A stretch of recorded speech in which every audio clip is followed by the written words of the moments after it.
At the start of our story, we see an old man coughing and saying, "I am an earthling from a civilized society. I came from a civilized society." Just then, a little girl enters his house with some food in her hand. Seeing the old man like that, she says, "Mr. Seo, are you okay?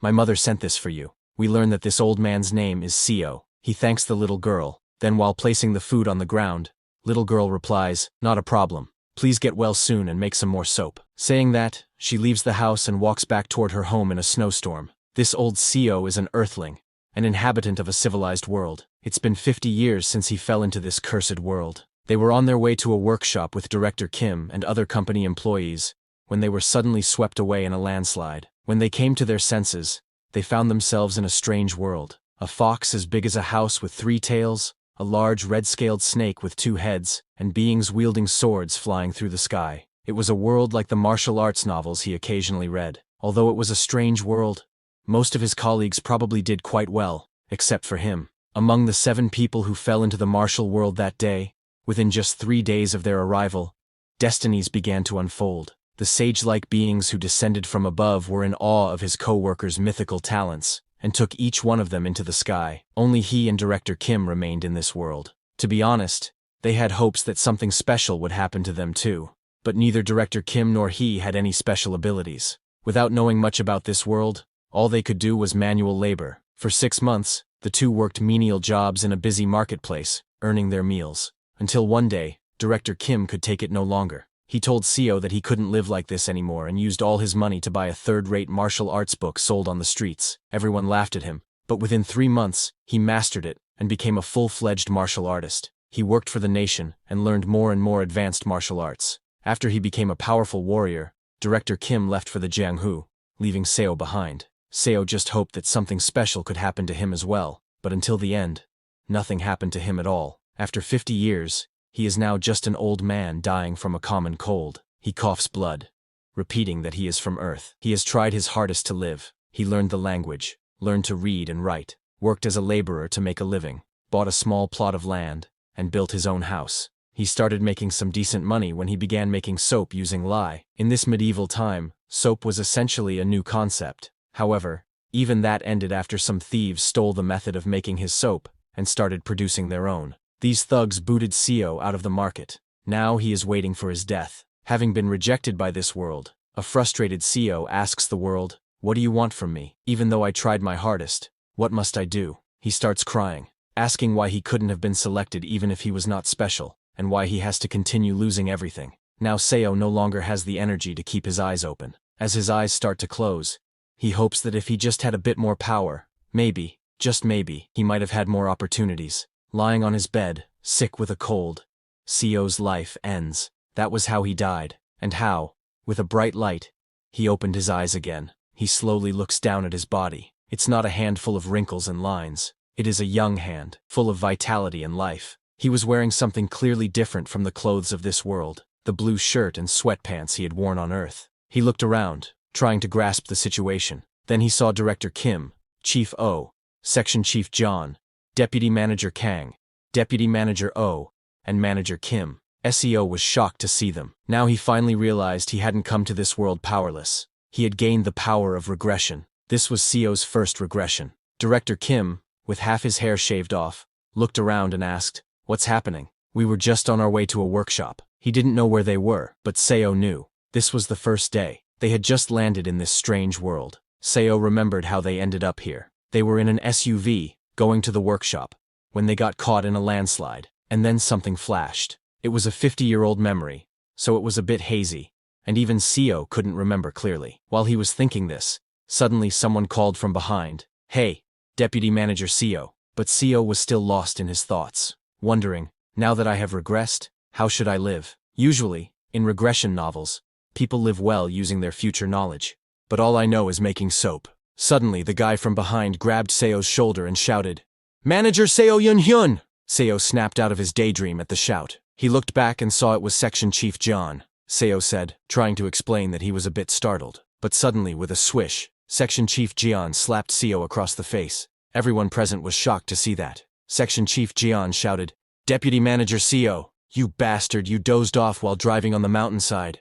You almost got us all killed. SEO stood there dazed from the slap. He had forgotten this deputy manager title. It was a title he hadn't heard in so long that he didn't realize Section Chief Jian was referring to him. Section Chief Jian looked at Seo angrily and asked, Manager Seo, do you want to lose your job the moment we get back? Hearing that, Seo remembered the face he hadn't seen in a long time. Section Chief Jian Myong-hoon. He was the nephew of Jian Myong-cheol, the executive director of the company Seo worked for. At 32, he had already snagged the section chief position through nepotism. When Jian Myong-hoon was about to charge at Seo in anger, Chief O stood up and stopped him. He told Jian it was enough because that landslide wasn't something Deputy Manager Seo could have done anything about. But Jian shouted again, asking, Aren't you angry, Chief O? This insane jerk was dozing off. That's why we're in this situation. Hearing that, Seo remembered that he definitely had dozed off while driving. But the reason he was dozing off was because John had dumped all his work on Seo the day before the workshop. The work John had been putting off, forcing Seo to stay up all night. Thinking about it again, Seo also remembered that originally, the one in charge of driving was Jian. Originally, he was supposed to drive. Pointing at Seo, Jian shouted, This stupid bastard! We're stranded because of him. But Seo was slowly starting to recall his memories from 50 years ago. Back then, Seo was so shocked he didn't understand what was happening. So, unwittingly, he apologized to Jian. He even thought it was his own fault. Then he went on to spend the next 50 years just like that, apologizing to people, even when a group of bandits trampled over him and took his belongings, when a damned martial artist mocked him, or when a regional official took everything he had in the name of taxes. He kept apologizing. But there was one thing Seo realized after years of holding it in. Sure, he had to keep his temper in front of those he couldn't handle, but not in front of everyone. Seo stood up, and with a straight face said, Section Chief John, I know you're mad, but now's not the time to be pointing fingers. Hearing that, John got furious and lunged at him. He punched Seo again, shouting, Are you asking for a fight? This punch made Seo realize that he didn't need to kneel before someone he could handle. He turned around and punched John in the face, sending him flying. Seeing that, everyone present was too shocked. They could not believe their eyes. Seo continued punching John. In his past life, Seo had been beaten up by martial artists countless times. He was beaten up by bandits while gathering herbs in the mountains, by more bandits during years of bad harvest, and even by officials because he couldn't pay his taxes. Now, Seo sat on Jian, not giving him even a chance to fight back. Seeing this, everyone froze in their place, not knowing what to do. In that world of violence, Seo was able to gain something that these people lacked. He gained violence. If one hits someone in the eyes, their fear is amplified, and after being beaten up like this, only 2 words instinctively leave opponents' mouths. I'm sorry. Those were the exact words Jian said when Seo hit him in the eyes. Seo may not have the mythical talents mentioned by those transcendent individuals, or the amazing martial arts that would make him famous in the martial arts world, but now he did have the ability to change fate. Director Kim, Chief O, Deputy Manager Kang, Deputy Manager O, and Manager Kim, all were looking at Seo with fearful eyes. Among them, Director Kim spoke up with a trembling voice. Deputy Manager Seo, no matter what, how could you beat a fellow colleague to that extent? Seo didn't argue and immediately accepted it, saying, Yes, you're right, Director Kim. I just got so angry at the moment. I apologize for startling everyone. Since Seo would never see any of the others again anyway, he bowed neatly to Director Kim and the other employees and apologized, saying that since he was the one driving, he was sorry for not doing more at that time. Director Kim told Seo that sure, Section Chief Jian had been a bit harsh, and Seo couldn't really have done anything about the landslide. Even then, Jian overreacted. He asked Seo to apologize to Jian directly. Knowing he would continue seeing Director Kim, Seo followed his words because Director Kim would become one of the strongest martial artists there once he started learning. If Seo supported him as much as he could in this life, he was sure he would get something out of it too. That meant he needed to get on Director Kim's good side now. Seo turned to Jian, and while offering a helping hand, apologized, saying his reaction was not warranted. Jian, whose face was swollen from Seo's beating, looked angry and was about to crush him, but he stopped after seeing Seo look at him with dead eyes and no fear. After everyone calmed down, Director Kim looked toward the forest and suggested, Why don't we try to get out of these woods and look for a village? Seo agreed because that was the logical thing to do, but he knew that here, immortals flew wild, trying to secure their immortality, and the only rule that reigned in this land was, the strong devours the weak. The people of this place, the Murim, fought with swords for wealth and honor. This forest's name was Ascension Path. There was no village, city, or nation anywhere around here. SEO suggested to Director Kim, "Since the sun is going to set soon, why don't we set up a shelter somewhere safe?" Director Kim thought CEO's suggestion was right but asked, "What about the car? There's quite a lot of things in there that we packed for the workshop." In that car, there were many things they could use, but only CEO knew they wouldn't be able to find the car. He also knew they wouldn't believe him. So, he decided to just let them look for the car instead of wasting his energy trying to convince them. He suggested that they should split up then. One team could look for shelter, and the other could look for the car. They would meet back here before it got completely dark. After a few hours, CEO started a fire in a cave near the place they first arrived. While eating, a black-haired girl told the others that she didn't get it. "We were caught in a landslide while we were in a car, so how did we end up here while the car is gone?" Director Kim agreed with the girl, saying he didn't get it either. Everyone was sitting around the fire eating. Pointing at the food, a girl commented, "This tastes like chestnuts." Hearing that, CEO asked her if it was crunchy. He told them he had a lot of it, so they could have as much as they wanted. Hearing that, Director Kim laughed and said, "It's a pretty serious situation, but thanks to Manager Seo, we're having fun." He praised Seo, saying, "I knew you were this dependable even back in the company." While everyone was eating, Seo noticed Jeon sleeping in a corner, refusing to eat anything. Director Kim spoke a little louder so John could hear, "Manager Seo, if I remember correctly, you were tired while driving because you had to work late yesterday." Others agreed with Director Kim. A brown-haired girl told Director Kim, "Their manager is really diligent." A red-haired girl also praised CEO, saying, "It feels like we're camping thanks to this cave manager CEO found." CEO knew they were right, because in his past life, they only found this place after being lost in the woods for hours. But he acted modest, and told them he was just lucky. Hearing that, everyone laughed and told Seo he could just take the compliment. CEO also thought that he should enjoy this moment because tonight would be the last time they could laugh like this. The next morning, trembling in fear,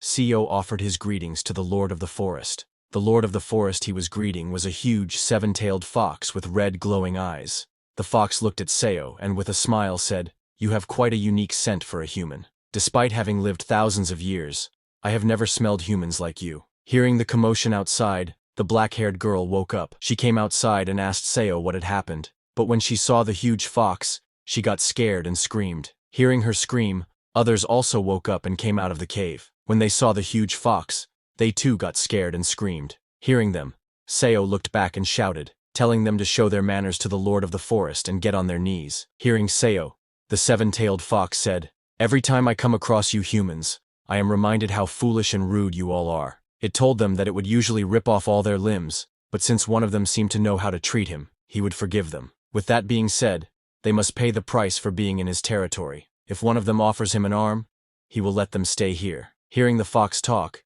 everyone was already too scared, and after listening to its demands, they became even more terrified. CEO was also very scared because in his past life, everyone who saw this monster screamed in panic, and they all ended up dead, having angered the fox. But CEO was a little relieved to see that the fox appreciated his manners this time and wasn't ripping off all their limbs like last time. Then, while licking its mouth, the seven-tailed fox asked who would give him their arm. CEO calculated that it was just one person's arm. That's all they needed to sacrifice. Even a lost arm would be healed by the cultivators who would appear 2 days later. Plus, CEO had already prepared an herb that would reduce the pain. Thinking all that, CEO removed his sleeves and extended his hand toward the seven-tailed fox. While trembling, he told it that he would offer his arm. Everyone was shocked that CEO was sacrificing his hand for them. The seven-tailed fox opened its mouth and immediately lunged at CEO, saying, "You know your manners, so I will try to make it as painless as possible in return."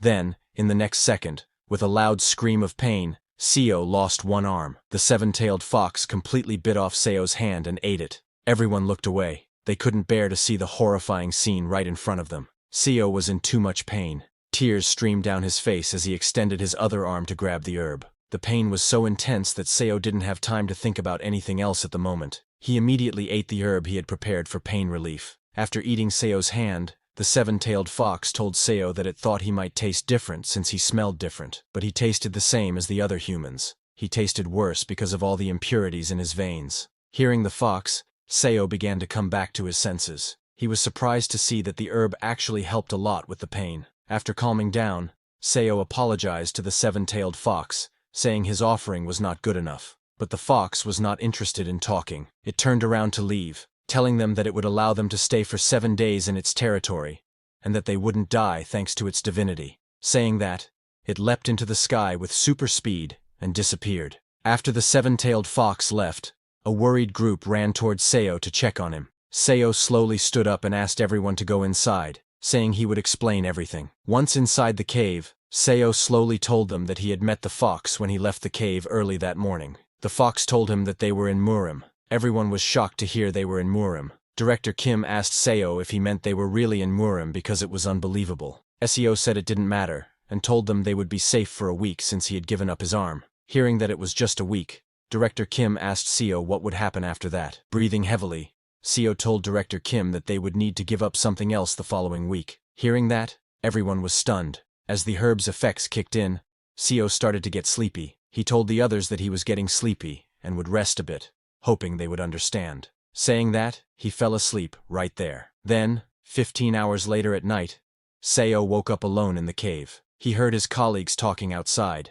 They were all angry at Jian, asking him how he could say that manager Seo sacrificed his own arm. Jian argued back, asking, then who wants to give up their arm and leg every week? But Chief O told Jian that manager Seo was very useful, since he was the one who provided them food and shelter. Then Jian suggested they should learn as much as they could from Seo in a week, adding that since Seo had already lost an arm, he wouldn't last long anyway. That's why they should have him be the sacrifice again.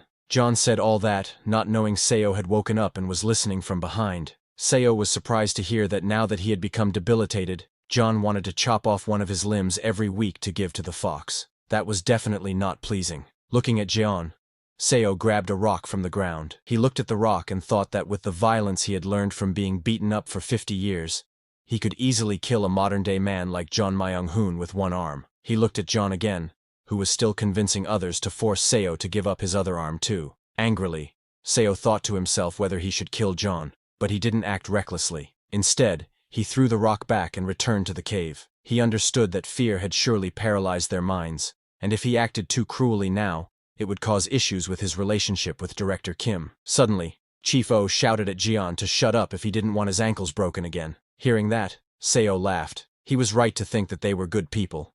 It was just a confusing situation for everyone. The next day, as the sun rose, everyone gathered in front of the cave. This time, a 2-headed snake appeared before them.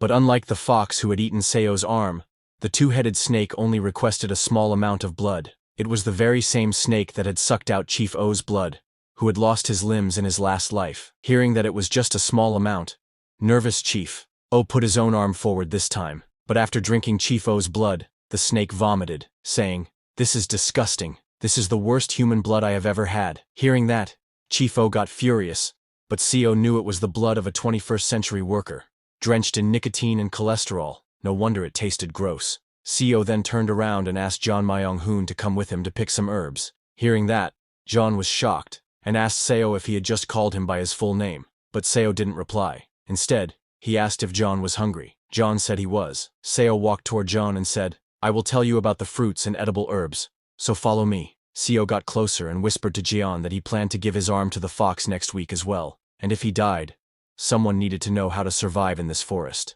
Hearing that, Jian got very scared. Realizing that Seo had heard everything last night, he had no choice but to thank Seo and agree to go with him. Hearing his thanks, Seo laughed inside because only he knew the fox wouldn't be coming back, and Jian would never make use of this knowledge. As both of them arrived at a place full of fruit trees, Seo shouted, "John Myung-hoon, how many times do I need to tell you that that's the wrong fruit? Concentrate."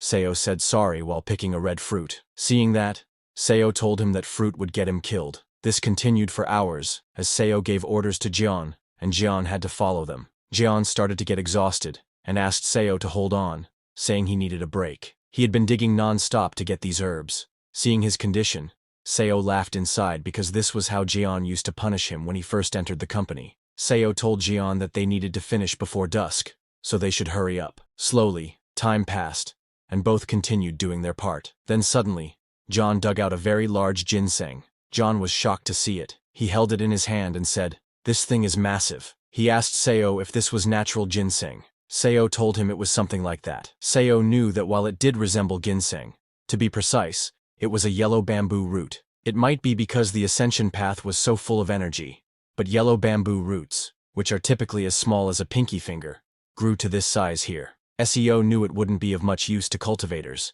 but it was an extremely precious medicine for martial artists used to increase ki, and it should help Director Kim. While talking, they found 2 more right there. Amazed, Jian asked Seo if it was okay to dig up this much wild ginseng. Seo, of course, said yes, and told him to take off his shirt and place them in it. Seo looked at the setting sun and a crack in space. Seeing that, Seo realized it was almost time for those cultivators to come. He asked Jian, "Let's head back."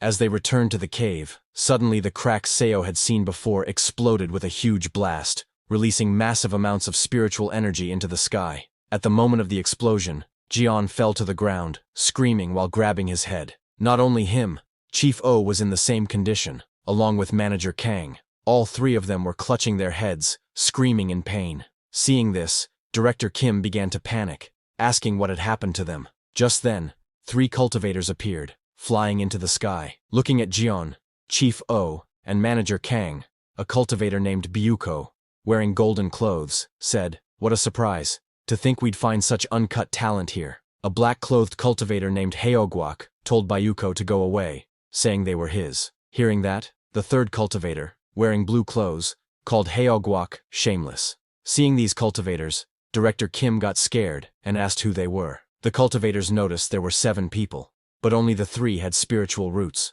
The rest were just normal mortals. Then Byuko raised his hands and created a ball of lightning. He struck Jian with it, and Jian screamed in pain as thousands of bolts of lightning entered his body. When Byuko stopped, he was amazed to see how incredible Jian's body was. It was the body of heavenly golden thunder. Then Haogwak came forward, telling Byuko to move because it was his turn. Haogwak was holding a musical instrument, and as he started playing, Manager Kang, who was covering her ears, suddenly began screaming in pain. But it wasn't a normal scream. It was so loud that the whole forest echoed. Seeing that, Haogwak got too excited, realizing that Manager Kang had the ghostly yin transforming immortal root. He hadn't thought such a thing really existed. Then it was the 3rd cultivator's turn. He landed on the ground and, grabbing Chief O's shoulder, injected his spiritual energy into him. He checked Chief O's body and found that it was a unique holy body.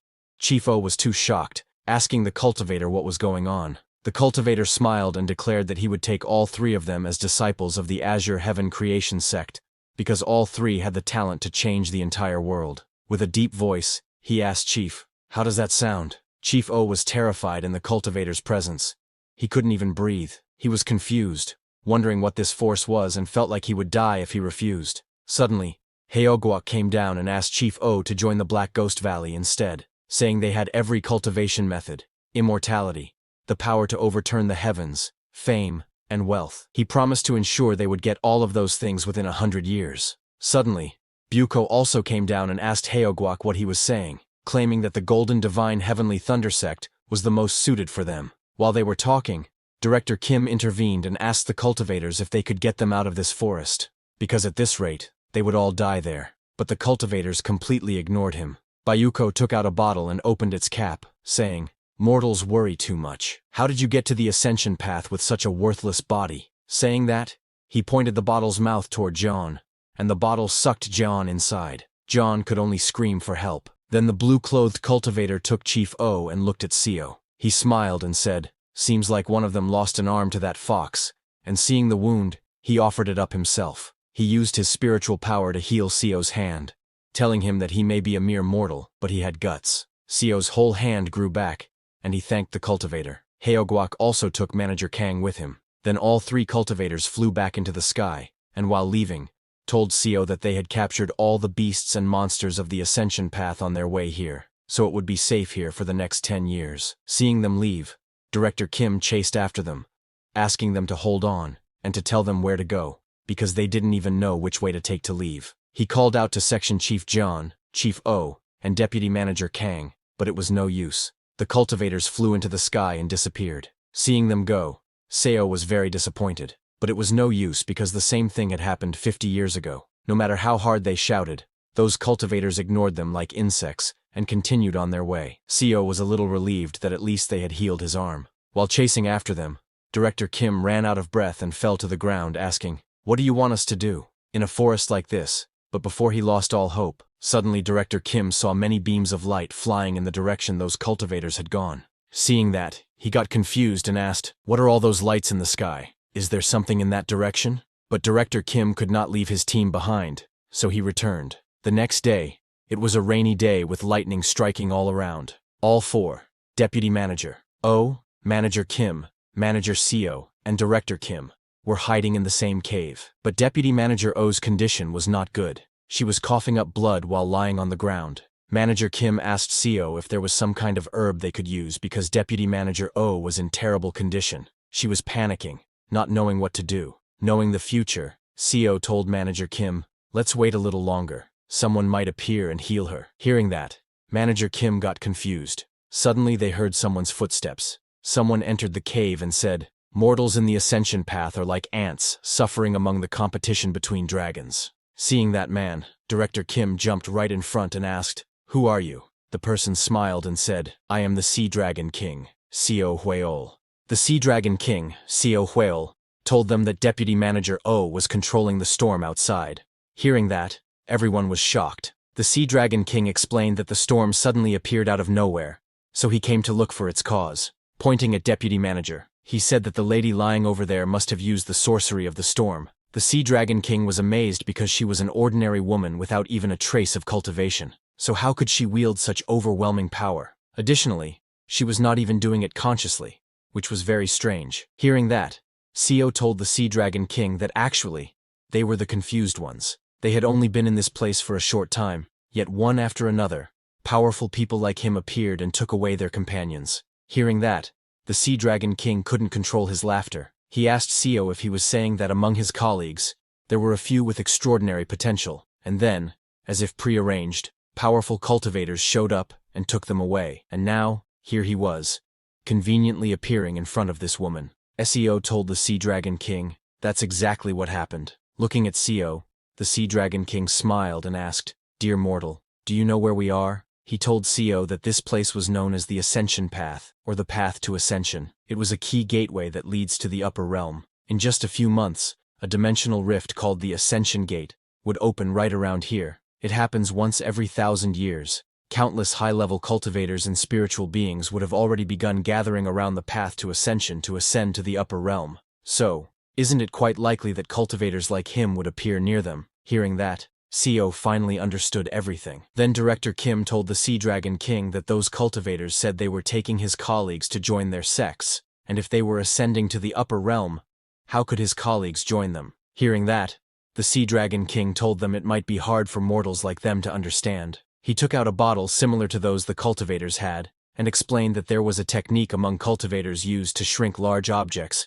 and store them inside magical tools like this. Those cultivators would have likely stored their sects inside items like these. Their goal was to ascend to the upper realm, along with their entire sect when the Ascension Gate opened. The Sea Dragon King told them that, in fact, he too had packed one of the undersea castles of his Sea Dragon clan inside this very item. Inside it, 1,800 sea dragons lie dormant. Hearing that, Seo and Director Kim's jaws dropped in shock. The Sea Dragon King patted Deputy Manager O's head, saying she was how peculiar and intriguing. If she were to join the Sea Dragon clan, she could become something extraordinary. Seeing him patting the unconscious Deputy Manager O's head, Director Kim jumped to stop the Sea Dragon King, but the next second he fell to his knees as a very powerful force pinned him to the ground. When Director Kim tried to fight that force, it increased every time, putting more pressure on him. The one putting that pressure was the Sea Dragon King. He lifted Deputy Manager O in his hand and told Director Kim that he would give Deputy Manager O his blood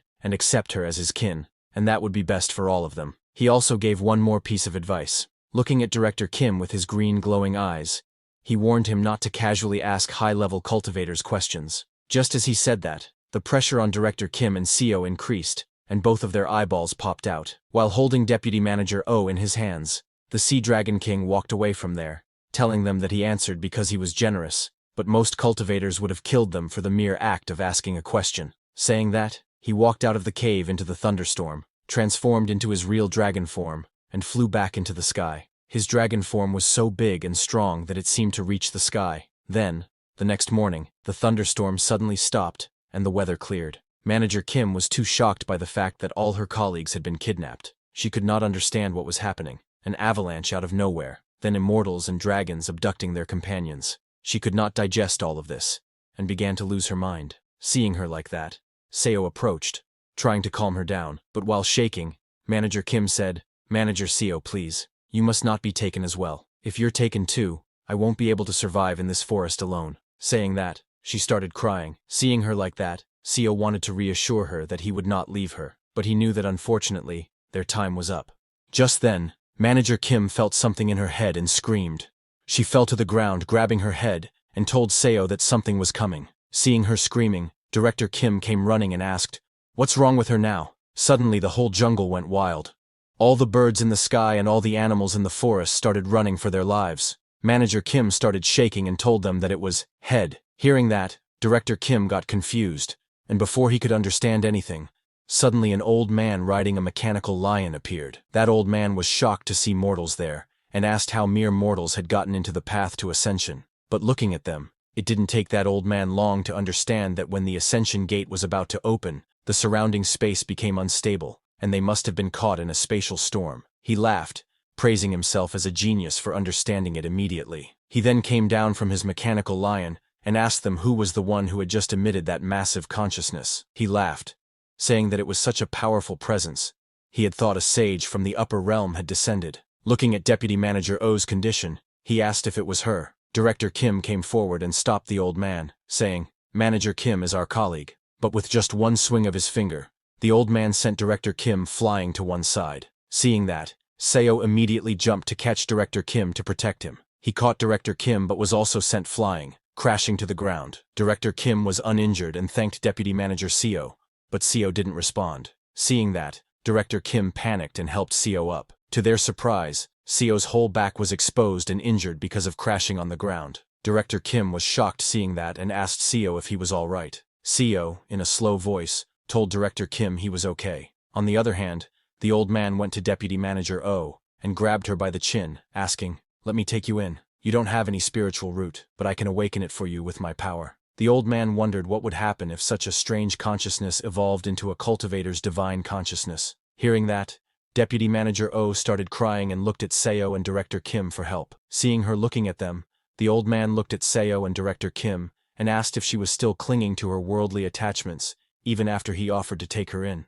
This made the old man angry. Using his powers, he grabbed both Seo and Director Kim by the neck and lifted them into the air. Both of them started struggling to breathe. The old man told Deputy Manager O that he would sever all her worldly ties for her himself. Seeing both of them struggling like that, Deputy Manager O got very scared. She started crying, begging the old man to please stop. She told him she would do anything he asked if he just spared them. Hearing that, the old man told Deputy Manager O that she must forget all her worldly attachments. While crying, Deputy Manager O told him she understood. After hearing that, the old man spared Seo and Director Kim, and both of them fell to the ground. But the old man knew that if he left them there, she would remain attached, so he decided to return them to a mortal nation nearby. Saying that, he used his spiritual powers and opened a portal. The old man told Deputy Manager O that both of her colleagues would be randomly scattered through a dimensional rift, and not even he knew where they would land. Just as he said that, the huge portal opened and started sucking both Seo and Director Kim inside.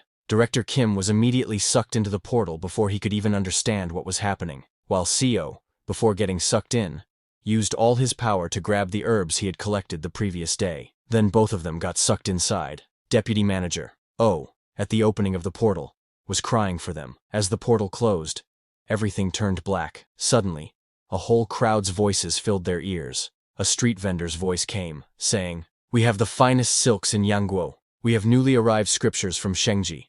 Both Seo and Director Kim were lying unconscious on the ground. Seo was the first to regain consciousness. As he stood up, he looked ahead and saw that he was in an alleyway with many people walking down the street ahead. Seo didn't recognize this place and wondered where he was. The reason he didn't recognize it was that in his previous life, he hadn't fallen into a place like this. He slowly stood up, realizing that the immortal had been telling the truth, that where they landed was random. As Seo walked out of the alleyway, he found that this path felt familiar for some reason. Looking around, he finally understood that this was the place he had once lived in for those 50 years. There was a huge 10-story building right in front of Seo. Seeing that building, he finally recognized that this was the capital of Yangguo, Seokyung City. After witnessing the scene outside, Seo returned to Director Kim and woke him up. Director Kim was very exhausted and told manager Seo that he couldn't keep up with what was going on anymore. Sitting beside Seo, he told Director Kim he felt the same way. It would be nice if this was all just a dream. Director Kim couldn't believe that it was just the two of them left behind,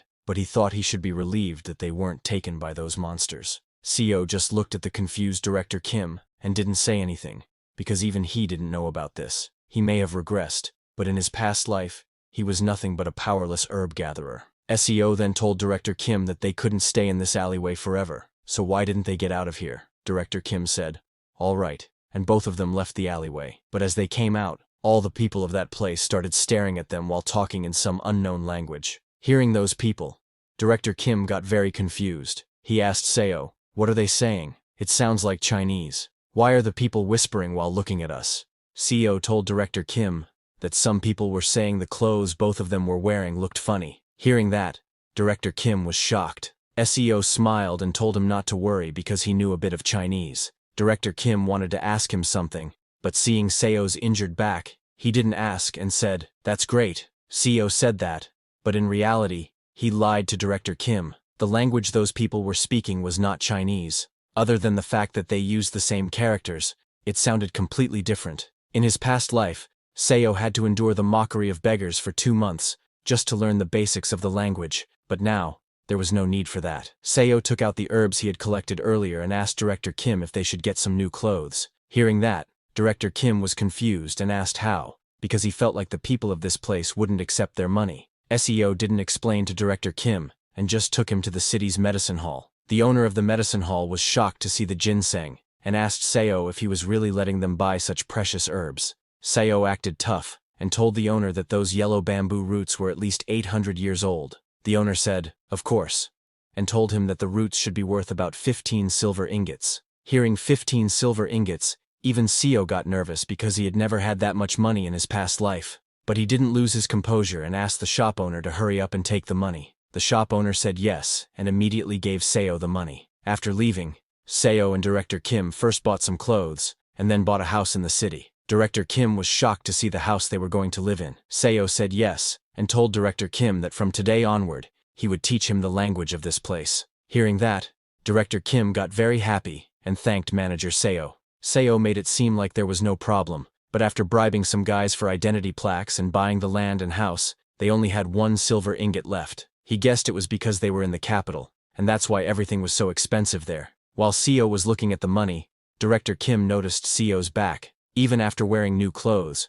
because of the injuries on his back, his new clothes had turned red. Seeing how much Seo had helped him, Director Kim suggested to Seo that since they were in a whole new place now, why didn't he just call him by his name? Surprised to hear that, Seo told Director Kim that he was fine with that. Director Kim smiled and thanked him while calling him by his full name, Seo Yun-hyun. Then at night, after settling down in the house, Seo explained to Director Kim that the reason he was able to get all that money was because he sold those herbs. Pointing at the 2 remaining ginseng roots right in front of him, Seo told Director Kim that they wouldn't have a source of income if they ran out of herbs, so they needed to figure out a way to bring in money. Hearing that, Director Kim looked at the ginseng and wondered how. Suddenly, he got an idea and suggested to Seo that they use the silver they would get from selling the rest of the herbs to start a business. It was a good plan. Seo knew that with all the money they could get from this, as well as Director Kim's skill set from having been a director in a mid-sized company, they should be able to make a living.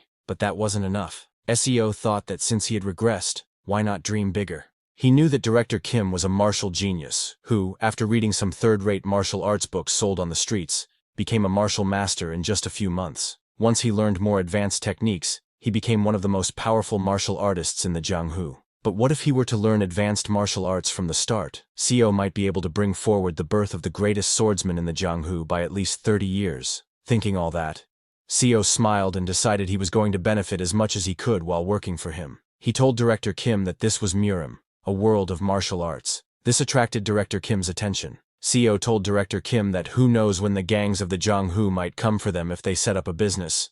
So shouldn't they at least learn a bit of self-defense? Director Kim's face lit up hearing the words, martial arts, but he knew they didn't teach people outside the sects their martial arts. So he asked Seo how they would learn. Seeing his excitement, Seo smiled because, as a well-known Murim novel nerd, he knew Director Kim would be interested. He explained to Director Kim that in this city, there are 7 famous sects. Among them, the demon-slaying sect, self-binding temple, suppressing birdhouse, and the 7 mysteries sect are on the orthodox side of the Jianghu, whereas the Wolf Fang Gang, the Dark Knight Association, and the dragon-fighting stronghold are considered unorthodox. The people call them the 4 stars and the 3 demons. The demon-slaying sect mainly learns sword and blade techniques. The self-binding temple is a Buddhist sect, while the suppressing birdhouse is like the Hao sect. They focus on intelligence. The 7 mysteries sect has a very long history and teaches all kinds of martial arts. On the other hand, there isn't much information known about the 3 demons. It is said they are proficient in stealth techniques and sorcery, and do a lot of illegal things. After explaining everything, CO asked Director Kim which sect he liked best. Without a second thought, Director Kim chose the demon-slaying sect, adding that a martial artist should wield a sword, and a man should learn blade techniques. Hearing his choice, CO thought this was fitting for the man who was called the best swordsman in his past life. But Director Kim was confused, and asked Seo how he knew all this. CO laughed and told Director Kim that he had been eavesdropping on some martial artists talking earlier. Then, 3 months later, CO and Director Kim went to the demon-slaying sect, but the guard stopped them, asking what brought them there. CO introduced Director Kim as his older brother, and told the guards that they had heard about how famous the demon-slaying sect was, and came wishing to learn martial arts. The guard of the demon-slaying sect was a very strict, muscular guy. He looked at CO and Director Kim's clothes, and thought they looked like they had a decent amount of money. But he told Director Kim that learning martial arts at his age would be difficult. SEO laughed and offered a silver coin to the guard, asking if he wouldn't at least let them talk to someone of higher status, adding that even just simple self-defense training would do. Like that, while bribing the guard, CO and Director Kim entered the demon-slaying sect. There, they met an elder of the sect. The elder asked if they wanted to learn martial arts for self-defense. SEO said they wanted to learn the best there was, offering a box full of silver nuggets. Seeing all those silver nuggets, the elder agreed, saying he supposed CO could join as an external disciple. But after getting the silver nuggets, he added that they didn't give special treatment to those who joined with donations, and in addition, they would only accept one of them. Hearing that, CO was shocked because all that money was worth only 1 yellow bamboo root, and that was all they were willing to do for them. Shocked, Director Kim tried to ask the elder if they were ripping them off, but before he could say anything more, CO accepted the elder's conditions and thanked him, adding that his brother would be the one learning. Hearing that, Director Kim was very shocked. Then, while leaving, the elder asked Director Kim to come outside later to where all the external disciples gathered. As he left, Director Kim asked CO what was the use if only he would learn martial arts. He said he would have chosen a different group had he known they'd be so expensive. SEO turned around with a smile and told Director Kim not to sweat it, saying it's not like he had ever been good at sports anyway. He told Director Kim that he would just set up a business with the remaining money and support him, so he should just focus on learning martial arts. Director Kim was shocked to hear that. He couldn't believe how much Seo was sacrificing for him. He told Seo he would try his best, but Director Kim was still hesitant because he was old and didn't know if he would really be able to do much. Seo told him to believe in himself, that he could do it. Director Kim thanked Seo and left to train with the outer disciples. Then, 7 months later, at a competition held within the sect, all the elders of the demon-slaying sect were shocked and angry seeing the scene in front of them. In just 7 months, Director Kim had defeated all their disciples. The elders were very angry, asking how some outsider from nowhere defeated all their beloved disciples in just 7 months. The demon-slaying sect was in an uproar. To master a martial art means to understand the true meaning that the martial art holds, and to physically attune to it. A third-rate warrior who understands the meaning of a martial art can become second-rate if they merge it into their own understanding. To advance from there, one needs more than double the amount of understanding compared to before, along with equally more time and effort. But sometimes, people with enough talent seem to laugh at typical levels of understanding and speed through many stages at once. The demon-slaying sect is full of such talented martial artists, the great sect of Seokyeong City. However, an outsider has come to defeat the direct disciples of that great sect. Within 7 months, Director Kim became a first-rate warrior who had completely mastered the absolute dragon saber technique of the demon-slaying sect. The Grand Elder of the demon-slaying sect was furious seeing Director Kim because he knew it was impossible to reach first-rate with just half a year of learning martial arts. The level of first-rate is a stage only attainable with the collaborative efforts of many skilled martial artists. On top of that, Director Kim was an outsider learning in their sect. To others, it would seem that their tradition had knelt to that one man. The Grand Elder immediately ordered the sect guards to capture Director Kim.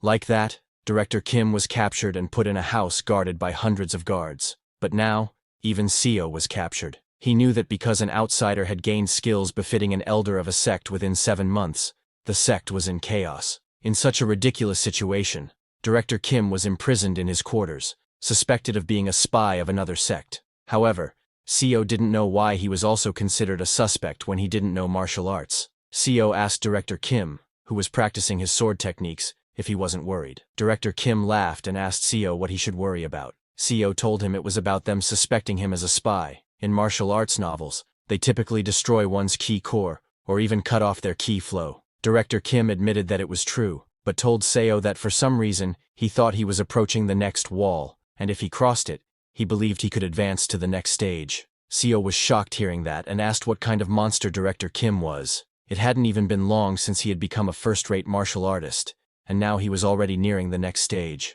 Seo knew that martial peak awaited after first rate. That level was where most sect leaders of great sects or elders were at. In Yangguo, they were known as absolute masters, and there were only about 1,000 of them in the whole nation.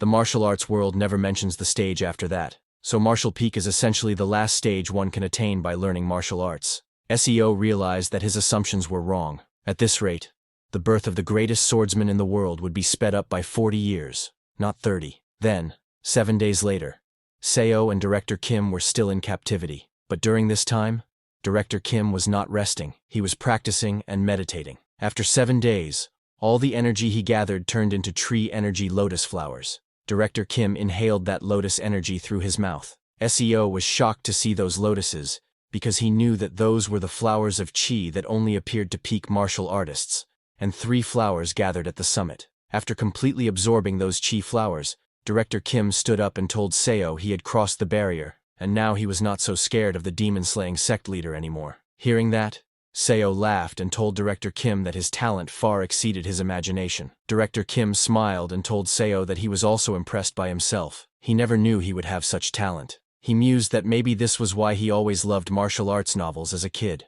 Just then, an elder of the demon-slaying sect, accompanied by many guards, entered the house and announced, "Here comes Jim Young-hoon and his comrade." The elder took out a paper and told them they had orders from the sect leader to destroy the QE core of the spy who dared to steal the martial arts of the demon-slaying sect. Hearing that, Director Kim looked at the elder angrily, but Seo got scared and tried to explain. "We weren't spies, we were just..." Before he could finish, the elder punched Seo in the face, telling him to be silent because they had even heard the two of them speaking in a code-like language. He ordered the guards to restrain them, but before they could act, Director Kim pulled out his sword, and before anyone could react, cut down the elder's hand with lightning speed. The elder was shocked to see that, and also lost his sword. Director Kim pointed his sword at the elder, and told him that this was his first sect, and he wasn't a spy. However, a guard standing behind didn't listen, and jumped to attack Director Kim. Before his sword could even touch Director Kim moved with lightning speed and cut down the hands of all the guards in the room.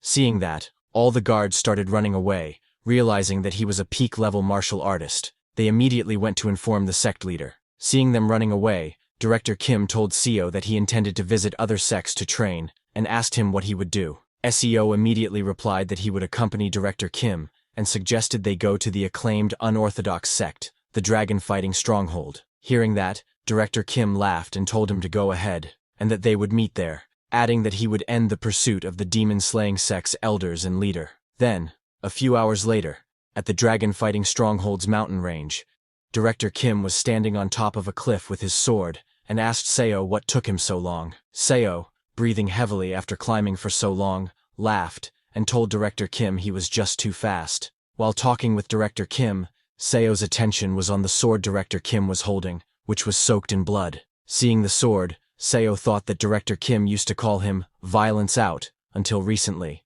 but even if it was to survive, this world changed them into something else. Seo thought it'd be great if they could return, not to this martial arts world, but to everyday life on Earth. And if he were to regress, he wished he could just return to Earth. Thinking all that, Seo climbed the mountain and followed Director Kim, knowing that it couldn't be helped. Now that they were here, they needed to do what they could. After being betrayed by the demon-slaying sect, Director Kim took over the dragon fighting stronghold. 2 years later, he toured each region of Yangguo to defeat various sects, and in the third year, he finally managed to destroy the emblems of every sect. Director Kim was known as the greatest martial artist under the heavens, and he used that fame to unite the sects, forming the Martial Alliance. Then, 7 years later, Director Kim and Seo were as close as brothers, ignoring the age gap. Director Kim created a martial art specifically suited for Seo, and gave him the martial arts manual, saying, "This is the Severing Mountain Sword." Seo took the manual and started reading it.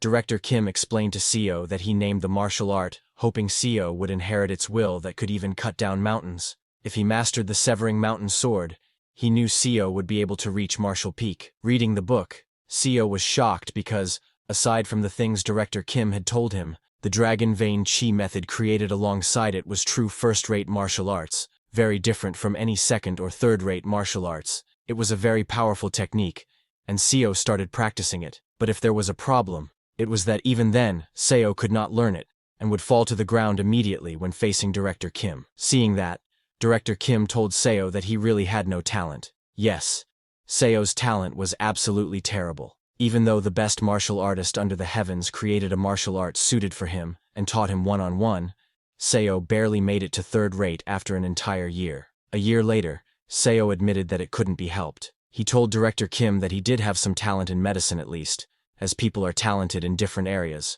Then, one day after the decade had passed, Seo witnessed something amazing. He saw Director Kim meditating with 5 chi flower balls forming above his head. Seo was amazed to see that because this was a level he had only heard of in legends, it was 5 energies converging to the origin. Suddenly, Director Kim's whole body started releasing huge amounts of internal chi. All his bones and joints began cracking, and the energy around him completely changed as Director Kim's white hair of old age turned black again. It was a divine scene, as Director Kim's whole body went into transformation, releasing so much energy that even standing nearby was impossible. After everything calmed down, Seo looked ahead, and was shocked to see Director Kim. Director Kim, who had turned into a young man, laughed and asked Seo what had him so surprised. His voice, his face, and his body had completely turned into that of a young man. This is called skeletal restructuring. Shocked, Seo called Director Kim brother, telling him he looked even younger than him. Director Kim laughed, asking if he really looked that way. He told Seo he felt so full of life, like he could do anything. Seo told Director Kim that the world would be shocked when they saw him completely transformed. While wearing his clothes, Director Kim said certainly. He walked towards Seo and told him that it was about time he handed over the Murim Alliance to the next leader. But Seo knew that there was no one who caught Director Kim's eye. Director Kim told Seo that he was right. The Murim Alliance leader, by definition, needed a certain level of martial arts. But there wasn't a single one who truly understood martial arts. Seo laughed and told Director Kim that was because he was abnormal. Where else in the world would there be a genius like him? Director Kim looked out the window to see the disciples practicing martial arts, and told Seo that even so, they needed to find someone. But Seo insisted there were no talented people. Then, 25 years later, in a building in the middle of the Murim Alliance, Seo was writing with a brush. 35 years had passed since he had started his life again in Dungsonyang. His hair had turned gray as he was already in his mid-60s. Now, he wondered where young Director Kim was and what he was doing. A year after his transformation, Director Kim handed over the position of Murim Alliance leader to the next generation and retired. Seo, too, wanted to retire with him then. But to set the chaotic Murim Alliance straight, he had to remain in the position of the Murim Alliance's strategist for a long time. Director Kim told Seo that he wanted to wander the martial world and travel all over Yan Kingdom. Perhaps because of that, he didn't even come to Seo's retirement ceremony in the end. Old Seo came out of his room to get some fresh air. Looking around the house, he felt lonely. He had bought this house with a big heart using his retirement money, but it was too big to live in alone. That was the problem. While he was thinking about all that, suddenly he heard someone coming out of the bushes. He got alert, but when he got closer to check, he was surprised to see Director Kim there in torn clothes. He asked Director Kim what was with the beggar's appearance and why he hadn't even come to his retirement ceremony. "Where did you go?" Director Kim laughed and fell to the ground. Seeing him like that, Seo asked if something had happened. Looking at the sky, Director Kim told Seo that he truly thought he had blessed martial talent. Sitting beside Seo, Director Kim asked, "Isn't that right? If I'm not a genius, then what am I?" Director Kim said, "I am clearly a martial arts genius." Perhaps in this Yeon kingdom or among ordinary people like me, no one can match my martial talent. Hearing Director Kim call himself an ordinary person, Seo got confused and asked how he could be ordinary. Who under this sky doesn't know that you are the world's #1? Before Seo could finish his words, Director Kim said in a deep voice that he fought against those cultivators, and asked Seo if he remembered them. 35 years ago, those monsters who kidnapped their comrades and flew in the sky. Seo, who had experienced that time twice, immediately remembered, and was shocked to find out they were cultivators. Seo knew that they didn't easily reveal themselves, but secretly worked throughout the Yan imperial family, and manipulated Yan kingdom itself. After establishing the Murim alliance, as its influence grew somewhat in Yan kingdom, those cultivator forces began to seriously interfere with them. Director Kim was displeased with this, but to defy them was to fight against the nation itself. So, to protect the Murim alliance, they had no choice but to obey them. Because of that, Director Kim stepped down from his position as Murim alliance leader, and, as a human, sought them out alone throughout Yan kingdom to contend with them. Director Kim told Seo that those cultivators were truly hard to find, and even if he found one and tried to fight, they completely ignored him, saying he wasn't worth fighting for. Then they would leave using illusions or flight techniques, making it hard to seize an opportunity. But 5 years ago, he finally got to fight a cultivator. Hearing that, Seo got very excited and asked Director Kim if he won. Director Kim told him that he did. Hearing that, Seo laughed and told Director Kim that if he had done that during his time as Murim alliance leader, he would have grabbed him by the back of his neck. But while shaking hands,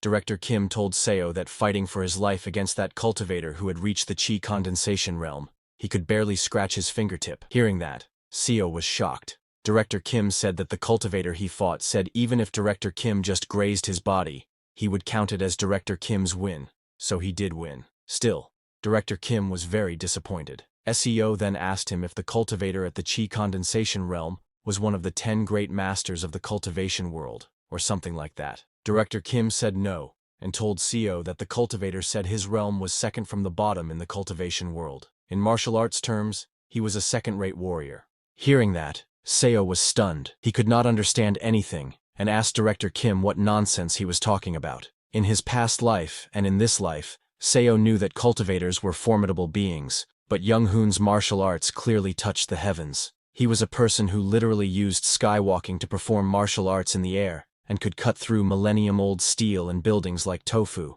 But such a martial arts genius, all he could do was scratch the fingertip of a bottom-tier cultivator. With disappointment on his face, Director Kim said, "I was a frog in a well. We can never stand against cultivators. They are like natural disasters." Hearing all that, Seo started sweating. He got scared hearing Director Kim's stories. But then Director Kim took out a hand from his pocket, telling Seo that today he cut that cultivator's wrist. Hearing that, Seo got happy, and asked Director Kim if that didn't mean his martial arts surpassed that cultivator. But Director Kim immediately declined and told Seo that the cultivator just put on a talisman, and his hand grew back. Saying that, Director Kim stood up and told Seo that it seemed his martial path ended here. Surprised, Seo asked him what he meant by that. Director Kim told Seo that he came to say goodbye today. He laughed and said, "That person said he highly regarded my will and would take me into his cultivation sect, and I'll probably start as the youngest." Hearing that, Seo asked Director Kim if becoming a cultivator meant becoming an immortal, and didn't they say it was impossible for a body without spiritual roots.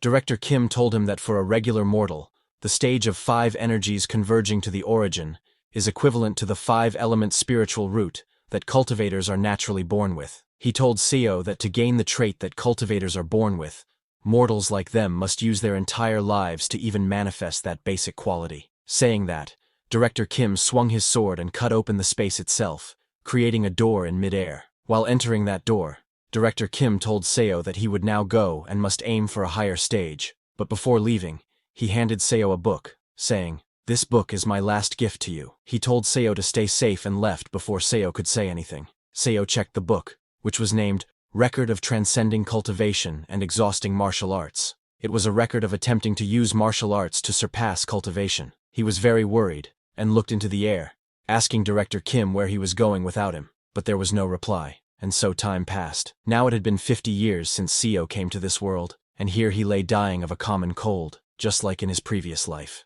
This was fate. No matter how hard a human tries, they cannot escape fate. In the end, all that changed was his house and bed. He ultimately died on the same day. He lived his life to its limits, because he didn't want to experience the same regret from his past life. He was so busy, he hadn't even thought of marriage, and thanks to that, he was able to unite the Yanguo martial sex and experience plenty of the fame and wealth the mortal world could offer. But he could not understand the sense of emptiness in his heart. He wondered if they had struggled harder. Could Director Kim and he have reached the sky? Seo's body quaked in this sense of powerlessness. It was too regrettable. And that marked the end of Seo's second regression.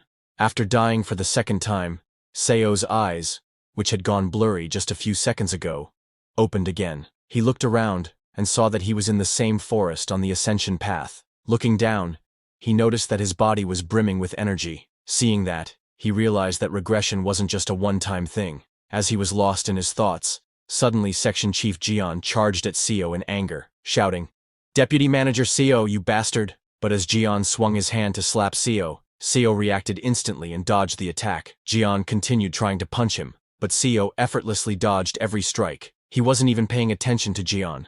He was lost in thought, wondering, why did I regress? He knew that a new body full of energy and a fresh opportunity was undoubtedly a good thing. But what about everything he had built over the past 50 years? On the other hand, John began to get exhausted. Still swinging his fists to attack, he screamed at Seo, saying that he had almost gotten them all killed, and now he had the nerve to dodge. But Seo didn't respond to his words. He kept thinking, is this really a good thing? He knew the truth. It wasn't. This was a curse that denied him the meaning of life. Sure, a couple of regressions might feel like a blessed opportunity, but if this were to go on forever, Seo would be trapped in fate's wheel, forced to wallow in the suffering of life until the end of time. Moreover, he couldn't meet the people he knew in his previous life again. The people in front of him now were simply beings who shared the appearance of those he once cared for. Director Kim, whom he had thought of as an older brother, no longer existed in this world. Watching Jian trying to fight and becoming completely exhausted, Director Kim finally intervened,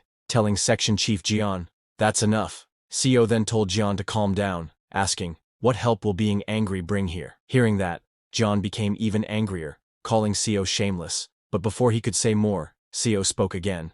"In the first place, Jian, you were on driving duty today. I warned you before you forced me to drive that I hadn't slept last night, because of the work you offloaded on me." Seo turned to leave and asked Jian, "How would I have even dodged an incoming avalanche on a narrow road?" He advised Jian to stop pointing fingers and think instead about what they needed to do next. Jian was speechless. He was used to Seo always accepting blame and apologizing. Seo then turned to Director Kim and mistakenly called him by his name, just like he had in his previous life. But he immediately corrected himself. He told Director Kim that he would search for a place where they could stay before the sun set, and asked everyone else to look for the car or any possible way out of the forest. "When the sun sets, I'll light a fire, so come over to it." Seo wasn't trying to please anyone anymore. He wasn't building relationships, because deep down he knew, what's the point of making bonds with people who would disappear again? In the end, he would always be alone. As the sun set, Seo lit the fire. After searching for the car, they all returned and saw the fire, Seo sitting beside it,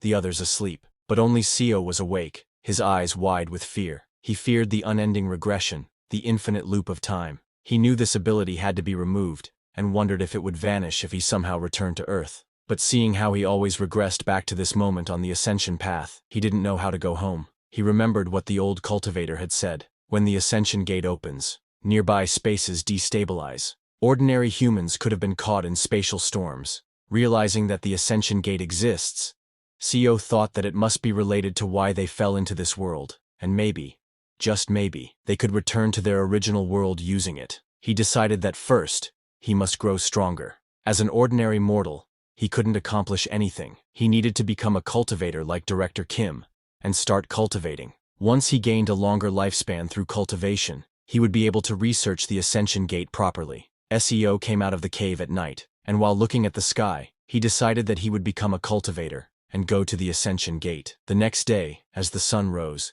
Seo left the cave and ventured into the forest. He went to the same place where he had previously found those 1,000-year-old ginsengs. He dug out as many as he could and began eating them immediately without stopping. By eating them, Seo could feel strong chi quakes within his core. In his previous life, he hadn't known any heart methods, so eating these yellow bamboo roots would have done nothing. Using the dragon vein chi method that Director Kim had made for him, he could break through the blocked chi passageways. Seo's heart, which had been extremely polluted, slowly began to cleanse itself. It started beating like it had when he was born. Seo began sweating heavily as he cultivated, but he understood. It wasn't easy to heal a body soaked in preservatives, fast food, and stress. He didn't give up and continued. After eating those ginsengs, he went to train his body. He took a tree branch, and using rocks, carefully carved it into the shape of a sword. Looking at the somewhat sword-like stick, Seo thought, that should do the work. He started swinging his sword, remembering the training he had done in his previous life with Director Kim.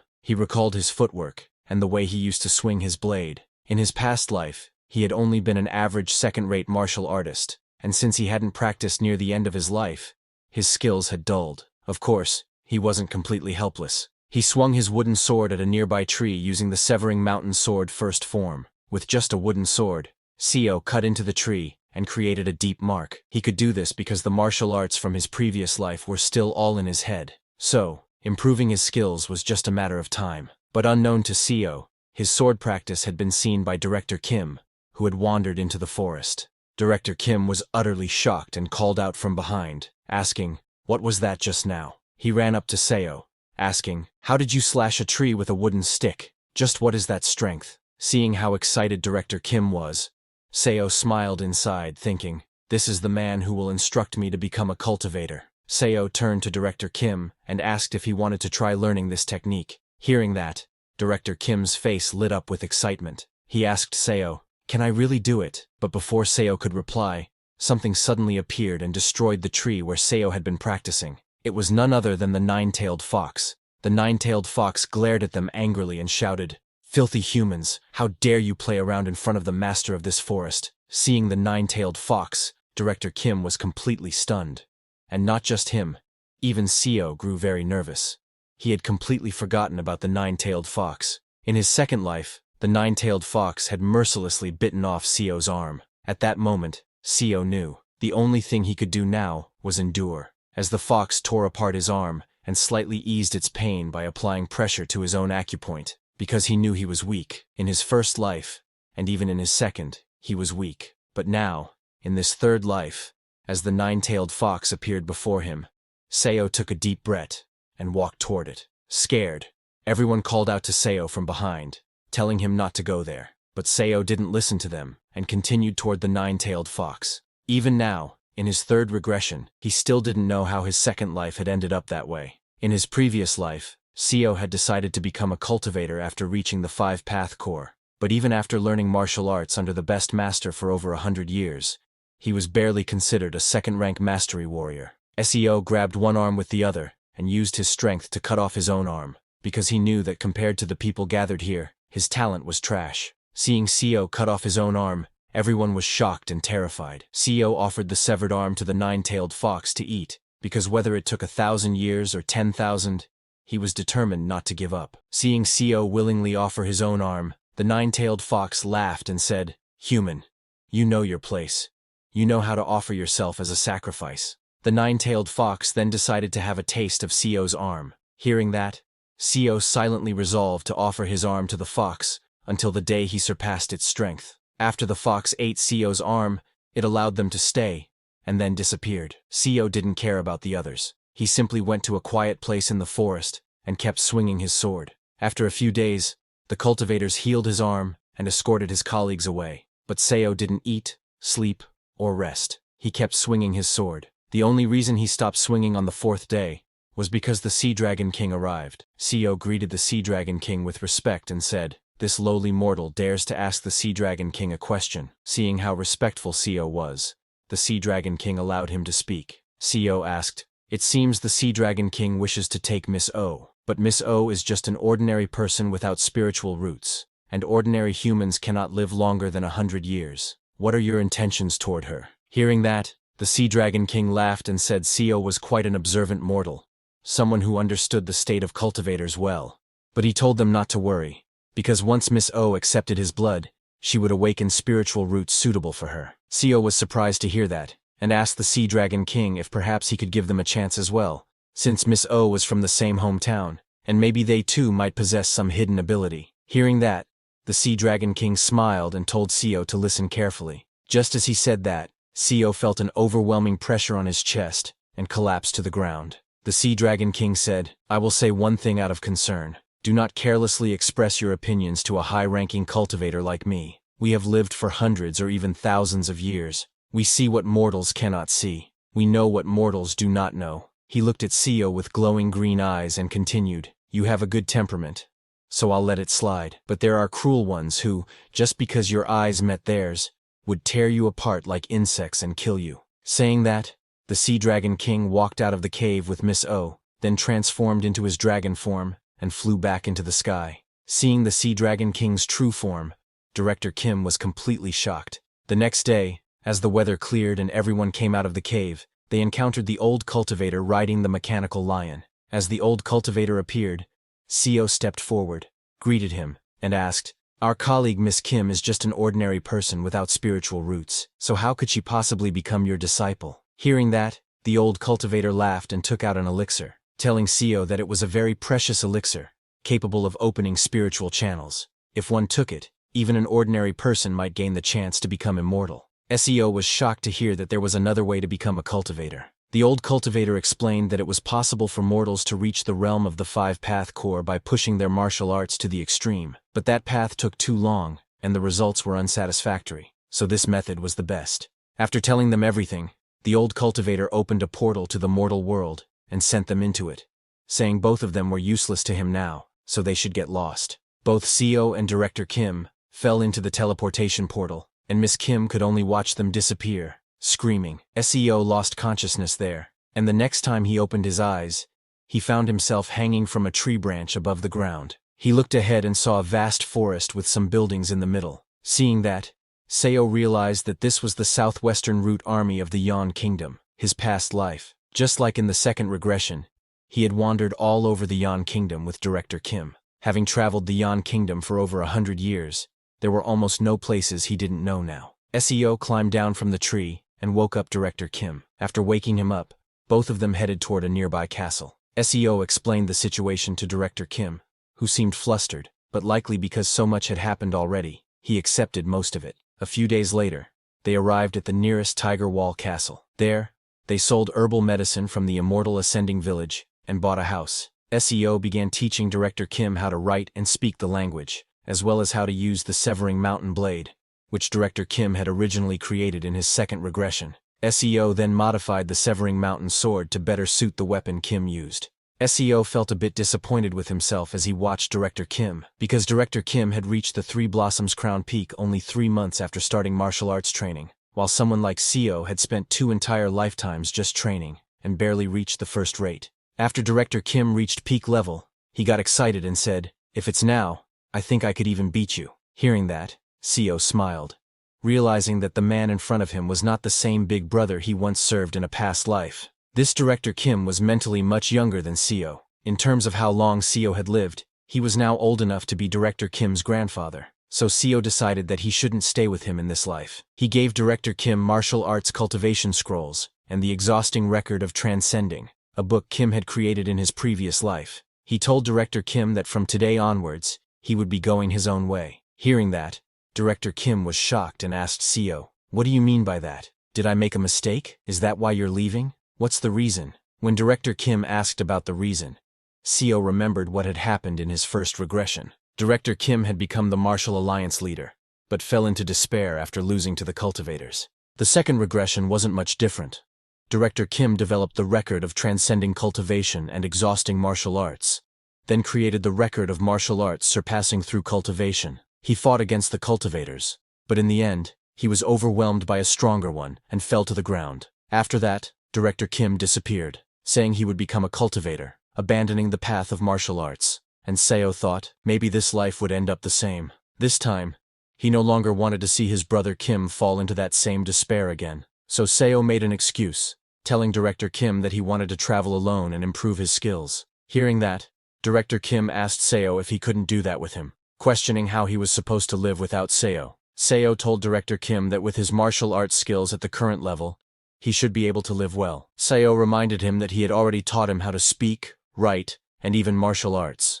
Now that Director Kim was a top expert, there was nothing more to worry about. But Director Kim still wasn't convinced. He asked Seo if he really had to be separated from his hometown friends again. Seo was surprised to hear that. So, he told Director Kim that starting from today, once every 2 years, they should meet at this house. Hearing that, Director Kim finally agreed. After persuading Director Kim, who was feeling lonely, Seo then left the house. Sometime later, a disciple of the 8 Stronghold Pavilion came out, asking, "What's this commotion in front of the 8 Stronghold Pavilion?" The person he asked was Seo. Seo greeted him and told the disciple that he had come to request a duel at the 8 Stronghold Pavilion. Hearing this, that disciple started laughing and told Seo, "This pavilion is not a place where just anyone can show up." But before that disciple could finish his words, Seo drew his sword and swung it, cutting down the disciple's blade in a single strike, shocking everyone nearby. After cutting the blade, Seo asked the disciple, "Do I still look like a nobody to you?"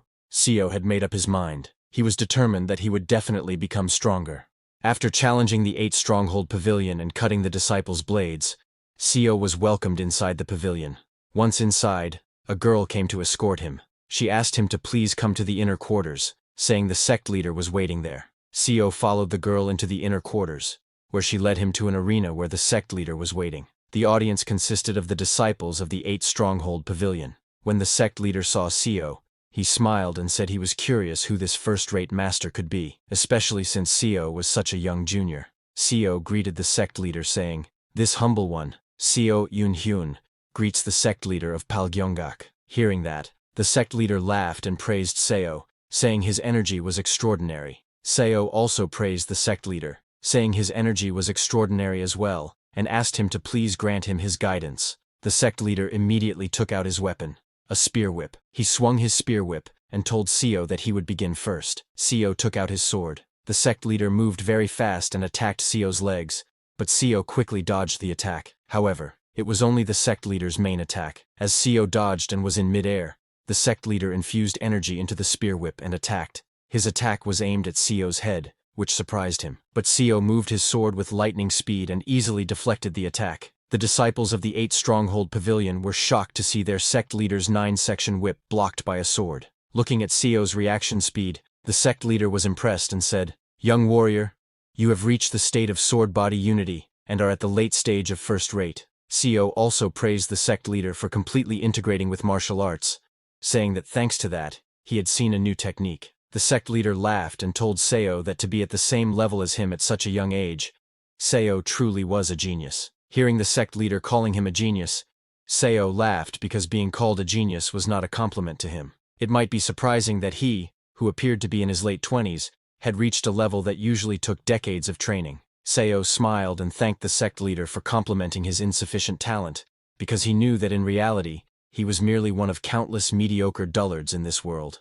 Heaven had not granted him talent, but even as such a dullard, through regression, he was able to train his martial arts to a level comparable to a genius. But Seo thought that regression perhaps was both his ability and his opportunity. Therefore, he decided to be a genius. He pointed his sword at the sect leader and said he would now use sword energy. The sect leader told him that he would go all out too. Seo used Duan Yue sword art's first move and struck at the sect leader. The sect leader quickly moved to his right and dodged the attack, but Seo didn't give him any chance and used the second move, entering the mountain and attacking from below. The sect leader blocked his strike with the spear whip and moved back. Seo charged again and used the third move, ascending the vein to attack. The sect leader again blocked his attack. He then took a step back and unleashed his energy, infusing it into his spear whip to attack. He swung his spear whip with lightning speed and continuously attacked from many directions, trying to put pressure on Seo. But Seo didn't fall short and blocked all his attacks. The sect leader was shocked to see that and wondered, "What is this monstrous sword art that I can't break through?"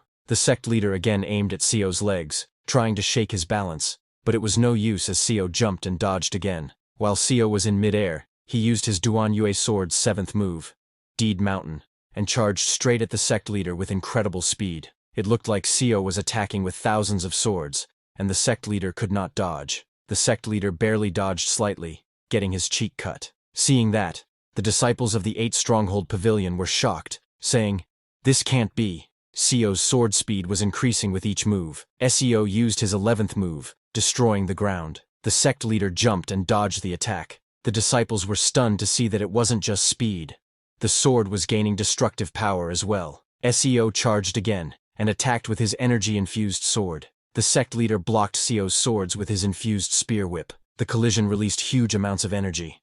After taking Seo's attack head-on, the sect leader's hand started shaking.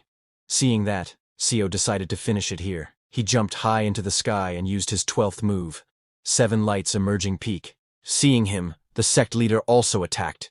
But Seo swung his energy-infused sword with so much force and speed that it cut down the sect leader's spear whip into thousands of pieces, completely shocking the sect leader. Not just him. All the disciples of the 8 Stronghold Pavilion were shocked to see that. Seo's attack not only cut down the sect leader's spear whip, but also cut his hand. The sect leader grabbed his hand in pain and declared that he conceded defeat. Hearing that, Seo immediately put away his sword and greeted the sect leader, saying it was a good opportunity. Then he left the arena. Their match had completely destroyed the arena. After defeating the sect leader of the 8 Stronghold Pavilion, Seo left the sect. As he was walking out, everyone looked at him in shock. It was a very clean fight. Seo remembered that Palgyeongak was famous even in his previous life as a righteous sect that didn't engage in cowardly acts. So he decided to try visiting a demonic sect next. Thinking through these martial arts duels, in this life, he must reach the peak realm. As time passed slowly, Seo visited about 4 more small sects in Seogyeongsong.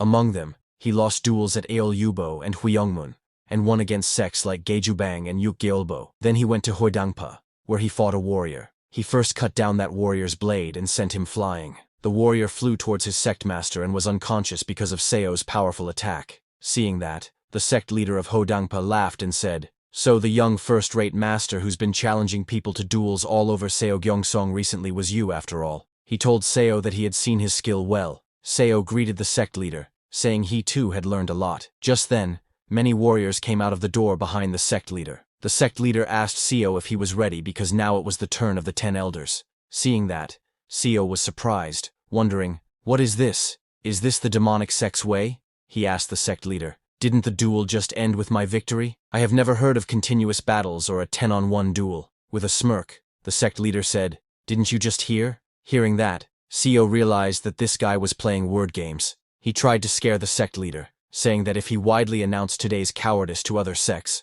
Hwodangpa's reputation would plummet. The sect leader laughed and told Seo that he didn't care because Seo would get injured during the duel here, and that injury would flare up, causing him to die of tetanus. He told Seo that the people would believe that their sect had taken great care of Seo, and despite their best efforts, Seo unfortunately passed away. As the 10 elders surrounded Seo, the sect leader laughed and told him, "How can a dead man spread a different rumor?"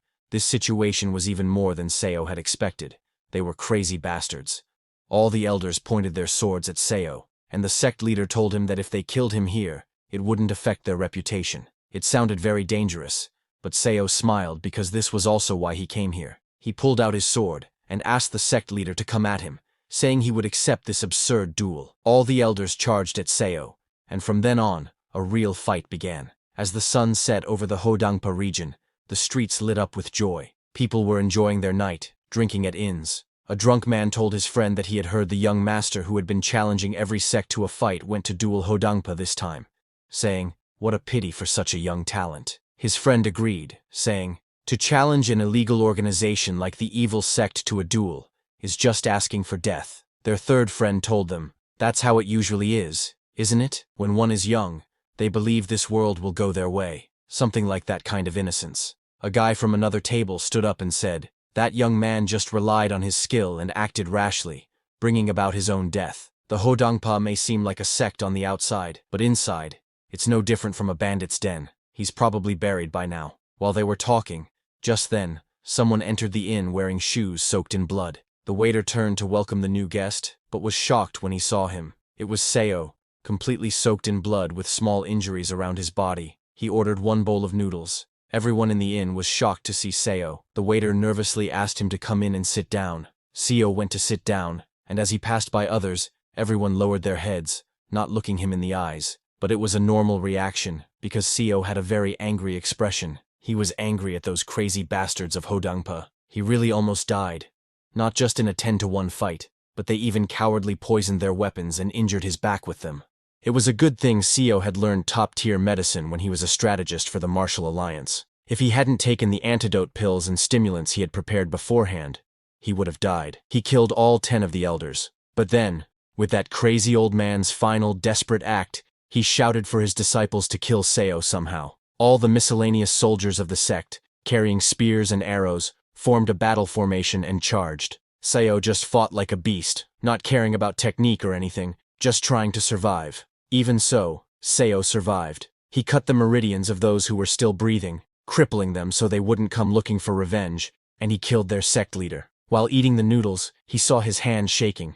Maybe because he had taken too many stimulants. The tension just wouldn't subside. He sighed, knowing he wouldn't be able to sleep for the next few days. He grabbed his sword again, knowing that he needed to have another duel with another orthodox sect. After eating, he walked out of the inn, showing everyone a large cut on his back. Everyone was so scared that they couldn't say anything. Seeing that the young master, after his fierce battle with Hodangpa, ate noodles and immediately left for another duel, that crazy young man was widely talked about among many people, making Seogyeong City buzz with excitement. People gave that mad master a fitting nickname, Infinite Fighting Monster Seo Yun-hyun. Seo was continuously fighting, knowing that he had no talent, and that the path to the pinnacle he sought was infinitely distant. Therefore, he had to constantly fight and approach that realm by crossing the boundaries of life and death. Seo thought that a person without talent must go mad to overcome the wall. If there is no talent, there must be madness. That is the only way for a dullard to catch up to a genius. And so, Seo scoured Seogyeong City and various parts of Yongguk,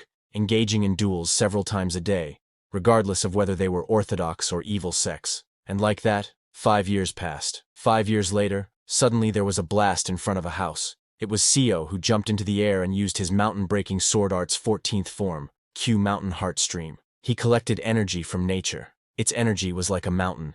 Its heart was like the heavens. But just doing so, Seo started to struggle. The form of sword thread could only be used upon reaching the pinnacle. Just briefly manifesting it put an enormous strain on the mind. But he knew that if he didn't do it this way, he couldn't catch up. Just then, a black figure appeared behind Seo and came to attack. Seo turned and used his sword to block the figure's attack, but the attack was so powerful that cracks appeared in Seo's sword. He went flying, crashing on the ground and hitting a wall. The collision was so strong that it created a hole in the wall. In a single strike, all his sword energy was shattered. While laughing, the figure walked toward Seo and said, "Your reputation precedes you. I had quite high hopes, but you're still very clumsy, young Master Seo, the infinite fighting monster." That figure came out of the smoke and told Seo that he thought he had won. He was cautious because his opponent was the greatest under heaven, Kim Young-hoon. Seo was amazed by Director Kim's crazy talent. He stood up and congratulated Director Kim, saying he had become even stronger than last year.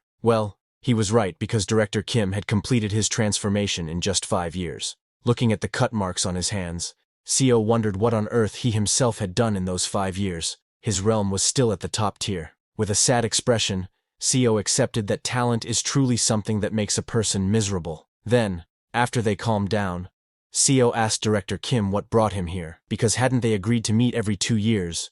Director Kim told Seo that after attaining the 5 energies converging to the origin and visiting great sects of Yangguo, he had realized one thing. Seo asked him. Director Kim told Seo it was the fact that there was no one above him in Yongguk. Now, no one was even a match for a single one of his moves, and so he was planning on creating a sect or organization of some kind, and wanted to offer Seo a seat. But Seo immediately declined, saying he was comfortable with his current state. Looking at Director Kim, Seo thought he seemed to have already developed the martial lord's disease. He knew that if he accepted that offer, in this life too, he would surely become something like a strategist or vice-sect leader and work like a dog. But to reach the pinnacle with his talent, every minute and second was precious. Director Kim told Seo that it might be difficult to meet him once he established his organization, then started persuading Seo, saying Seo could always stick around and get his guidance in duels. But Seo declined, telling Director Kim that no matter what offer he made, he was not taking it. Hearing that, Director Kim got very sad. It was a good offer from Director Kim, but Seo declined because he had already gotten plenty of teachings from his past life, and what he needed now was real-life experience. In Seo's past life, Director Kim told him that once he entered the late stages of first rate, he should endeavor to experience as much real combat as possible. So, in this life, Seo decided to merely watch Director Kim's saga from afar and continue on his own endless journey for battle. And so, another 20 years passed. On a rainy day, Director Kim arrived at the old house where Seo was waiting. He opened the old house door and told Seo that he looked pale. Seo had grown a little older, and there were many cut marks on his face, but most of all, He had a very depressing expression because he had finally realized that his talent was a talent abandoned by the heavens. SEO sat cross-legged on the mat, his hand firmly gripping the hilt of a glowing blue sword. Despite his countless hours of relentless training, frustration clouded his expression. From across the room, Director Kim, with his long hair tied neatly at the back, looked at him and asked, "Have you still not broken through to the next realm?" SEO tightened his grip on the glowing sword, his eyes filled with determination. He acknowledged to himself that his understanding of sword chi had already far surpassed that of others in the league. Yet, despite his progress, he couldn't help but feel the sting of inadequacy. He still couldn't last beyond 3 moves against the high-rank masters. Director Kim placed a hand thoughtfully against his chin, his brows furrowing slightly. After a brief moment of contemplation, he muttered to himself, finding the situation unusual. How strange, he thought. Director Kim observed Seo closely, noting the way he now moved as one with his sword, far more in tune than ever before. Yet, despite this progress, Seo still hadn't reached the peak realm. For someone with as much real combat experience as him, Director Kim thought, it should have been more than enough to break through. A faint, self-mocking smile curved Seo's lips as sweat trickled down his face. He acknowledged the bitter truth. "This is my talent," he thought to himself. Blood trickled from Seo's nose as he forced a faint, bitter smile. In his heart, he acknowledged the cruel truth. He possessed a talent that the heavens themselves had cast aside. Seo's grip on his sword tightened, his expression strained as blood trickled from his nose. Half a day, that was his limit. If only he could sustain his sword chi effortlessly from dawn till dusk, without faltering, perhaps then he might finally catch a glimpse of the path forward. Director Kim handed Seo a thick red-bound book, his tone filled with sincerity. He expressed his genuine hope for Seo's success, then added as he passed it over. Seo sat reading the red-bound book, his expression thoughtful. Director Kim explained that it contained insights he had gained from his recent battle against cultivators. By enduring their spells and dragging the fight out for as long as possible, he had managed to hold on, and ultimately escape. SEO weighed the thick red-bound book in his hands. It was nearly as substantial as the main volume of the record of martial arts surpassing through cultivation and leaps, an evolved version of the record of transcending cultivation and exhausting martial arts. With a doubtful look, he questioned Director Kim, wondering if he had truly gained so much insight merely from successfully escaping. Standing in the doorway with lightning flashing behind him, Director Kim spoke with a grave tone. To him, cultivators were like natural disasters in human form. Escaping from such a force was no small feat. Naturally, the insight gained from surviving such an ordeal would be immense. Seo assured Director Kim that he would keep the book safe and pass it on to future generations. With sincerity in his voice, Director Kim responded, thanking him. Standing at the entrance of the building with his sword in hand, Director Kim looked out into the storm. He declared his intention to seek out the cultivators once more, his voice steady despite the danger ahead. With a faint, almost grim smile, he added that he hoped they would both be alive the next time they met. Before leaving, Director Kim turned to Seo, his gaze steady despite the falling rain. He offered a final piece of advice for reaching the peak realm. Every scene, every space he passed through and experienced, Seo needed to engrave them deeply into his mind, never letting those impressions fade. Seo's eyes widened in surprise as he processed Director Kim's words. Almost in disbelief, he echoed the thought aloud. Was he truly meant to imprint all the scenery around him into his mind? Director Kim explained further, likening the practice to how one instinctively takes note of the surrounding terrain during battle or sparring. Normally, a fighter would store the layout of their surroundings in their mind for tactical use. What he was suggesting, however, was to turn that skill into second nature, something Seo could do constantly, not just in the heat of combat. Seo's eyes widened in disbelief as he tried to grasp the enormity of the advice. Maintaining sword chi alone already felt like it was about to make his head explode, and now, on top of that, he was being told to keep his spatial awareness sharp and steady at all times.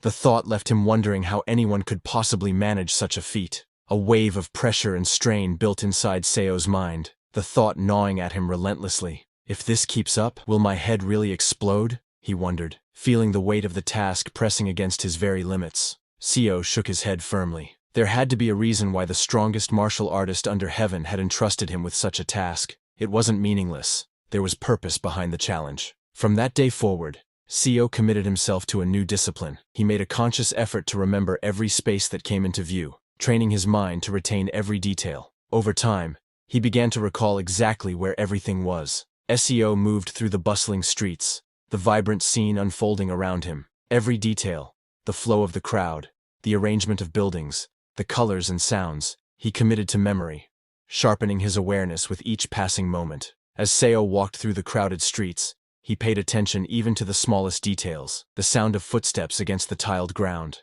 the shuffle of shoes brushing past one another. Every movement and sound became a part of the mental map he was building. Passing through the dense forest, Seo noted the rustle of leaves and the way sunlight filtered through the canopy. Every sound, every flicker of movement in the greenery was etched into his memory as part of his growing awareness of the world around him. Seo walked steadily through the forest, his breaths deep and measured, sword in hand. It had been 5 years since he began the relentless practice of maintaining both his sword chi and his spatial awareness. 5 years of unbroken discipline and focus. Seo swayed slightly, a wave of dizziness washing over him. Perceiving every fragment of spatial information that entered his field of vision was exhausting. Far from an ordinary task, and certainly not an easy one. It demanded constant focus, pushing his mind to its limits. Seo realized his perception had grown sharper than ever before. It was no longer limited to visual information. Now, even the faintest sounds reached him with clarity. The rustling of leaves, the distant chirping of insects, the subtle crunch of footsteps, all of it became part of the world he was learning to perceive. A shadow of doubt crossed Seo's mind. Will I even be able to perform martial arts properly in this condition? He wondered. Yet, he reminded himself that there were no more sects left to confront, at least for now. For nearly 3 decades, Seo journeyed across the entire Yan Kingdom, challenging minor sects in sparring matches, and, on occasion, testing his skills against the major ones. By now, there was hardly a sect in the kingdom that he hadn't visited, and now, Seo made his living by collecting bounties. His skills had brought him to the point where he was not only confronting outlaws, but also capturing dangerous bandits with ease. In his dizzy state, he found himself forced to battle enemies who attacked without restraint, using any means or methods to kill. The thought gnawed at him. Could he truly survive under such relentless conditions? One of the bandits spotted him and shouted, "Brother! It's him!" Another roared, "Found you, you bastard!" But Seo remained calm, gripping his sword tightly. Either way, he thought, this is the path I've chosen. The towering bandit leader stepped forward, his broad frame draped in a leopard-patterned robe, eyes locked on Seo with murderous intent. Resting a massive blade on his shoulder, he sneered and pointed his second sword toward his target. "You're dead now!" he roared, his voice rumbling through the forest as the other bandits closed in behind him. Seo steadied his breathing, sword chi swirling around him despite the pounding in his head. Even if I die, he thought, this is the path I've chosen. Facing the armed men before him, his grip tightened. Isn't this the path I must walk? Blood sprayed through the air as screams of agony pierced the forest. The clash had begun, and the carnage was instant. 15 years had passed. Seo, now aged and bearing a weathered face marked by deep lines, gazed forward with a solemn expression. His gruff voice carried the weight of years as he quietly asked, "Did you survive, Director Kim?" His long hair tied neatly back and a deep scar etched across his face met Seo's gaze with a warm smile. In a confident yet light-hearted tone, he replied, "This time too." It had been 45 years since Seo had returned to this life. As he calmly poured tea, his thoughts reflected on the changes within him. By now, his vision and hearing were sharper than ever, leaving no room for doubt. Even his sense of touch, taste, and smell had reached a state of refined perception, honed to near perfection over the decades. Seo's gaze fell upon the steaming cup of tea before him.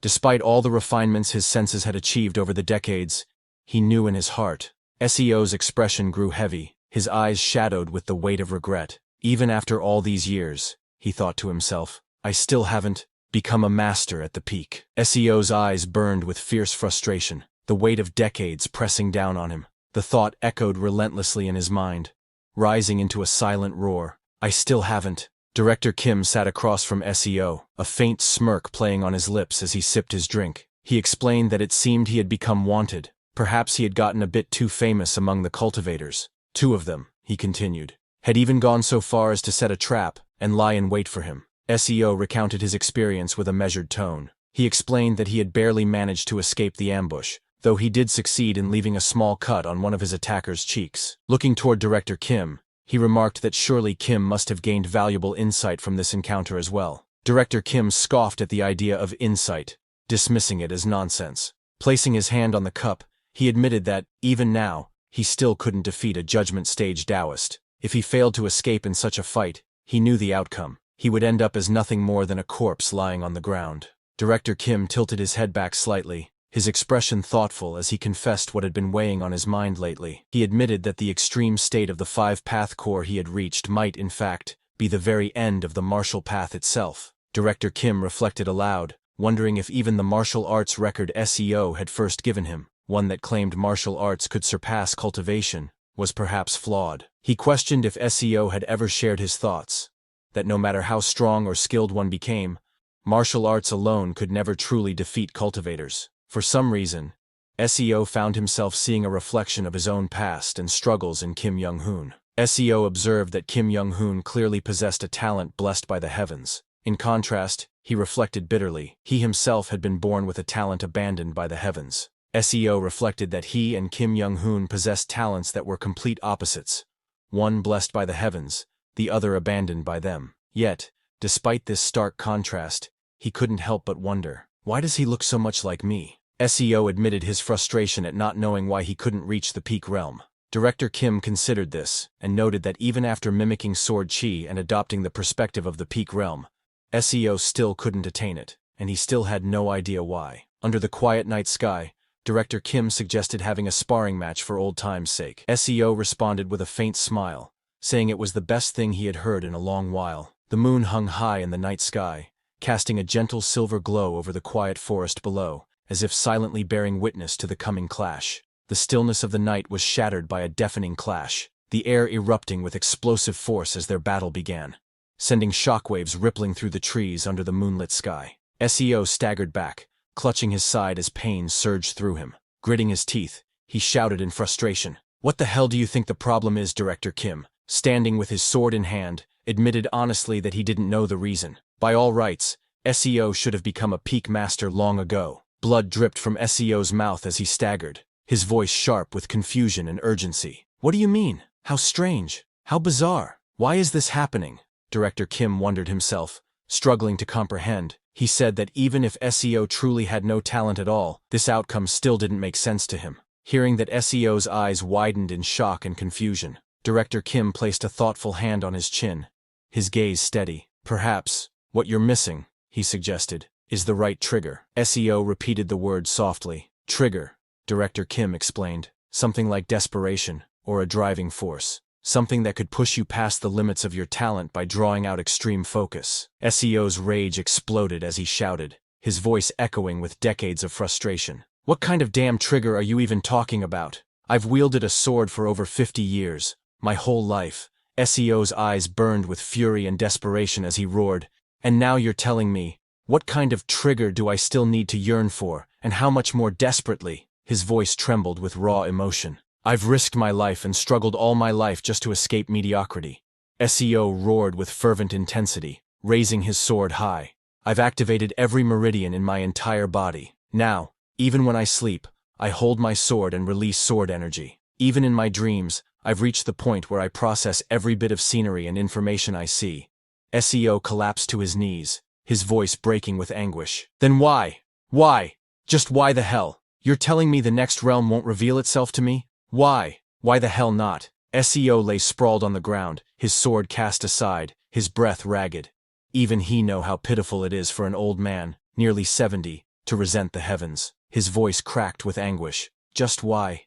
Even after a lifetime of chasing the sword, yearning for that elusive next realm, SEO's grasp remained empty. His fingers clawed into the dirt as he growled through clenched teeth. No matter how desperately he pursued it, he couldn't even begin to comprehend what that next realm truly was. Director Kim stood silently, sword in hand, gazing at SEO, who lay collapsed on the ground. His expression betrayed no words, only quiet contemplation, as the weight of SEO's struggle hung heavy in the night air. Director Kim turned away, his long hair swaying with the motion. With a swift, precise movement, his sword sliced through the air, sending sharp bursts of force into the trees ahead. The trunks split under the sheer power of his strikes, embers scattering in the night as the sound of tearing wood echoed through the forest. While sparring with him, Director Kim had devised a martial technique tailored to compensate for the SEO weaknesses. The markings of this new technique burned into the tree's surface, glowing faintly with heat and energy. It may not be much comfort, Director Kim said calmly, but I hope that learning this will bring you some peace of mind. CEO's eyes widened slightly as he read the glowing characters carved into the tree.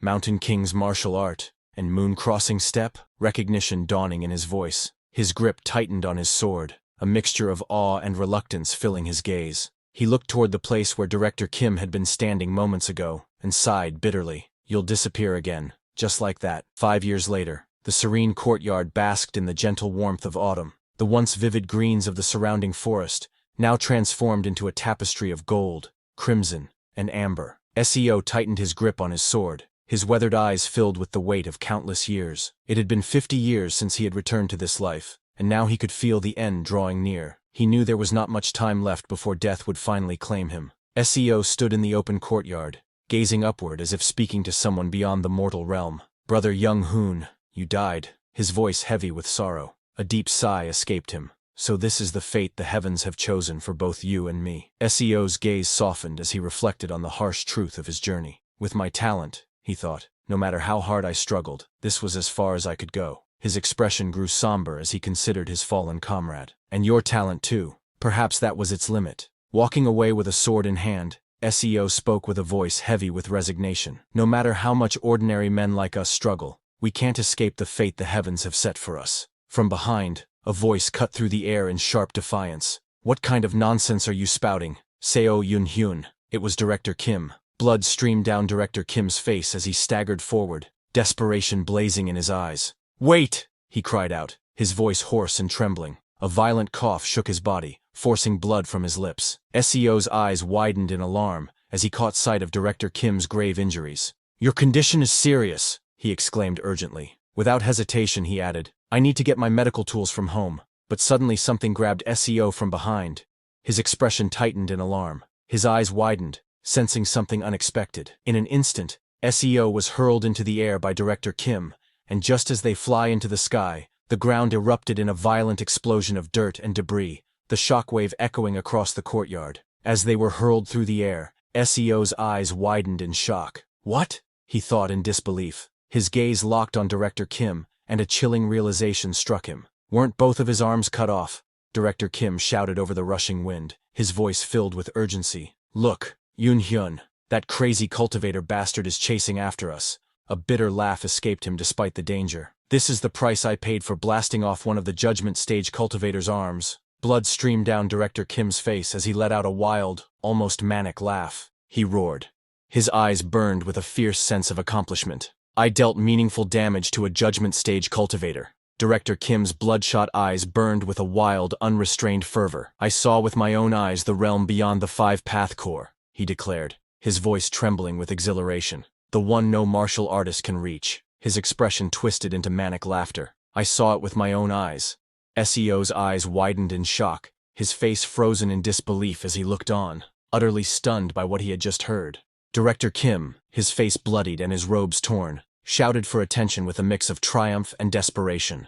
Above him, a brilliant blue sphere crackled with immense energy, radiating an overwhelming power. With a wild, almost manic expression, he declared that he had risked his life and burned away his very life force to reach this moment. Seo's eyes widened in shock, his face etched with disbelief and awe. Staring intently at the sight before him, he muttered in a breathless tone that it was enhanced chi. Director Kim declared with pride that he had once used this very power to shatter the arm of a core formation cultivator. Below them, the brilliant blue sphere surged with energy, radiating an overwhelming force as it hovered in the air. The attack crashed down with devastating force, obliterating the buildings in its path. Wood splintered, debris flew in all directions, and the structures crumbled into rubble under the sheer impact. The air was filled with the sound of destruction as chaos engulfed the area. Director Kim turned to Yoon-hyun, urging him to watch closely. As smoke and debris billowed in the distance, he declared with pride that what they had just witnessed was the culmination of his life's work,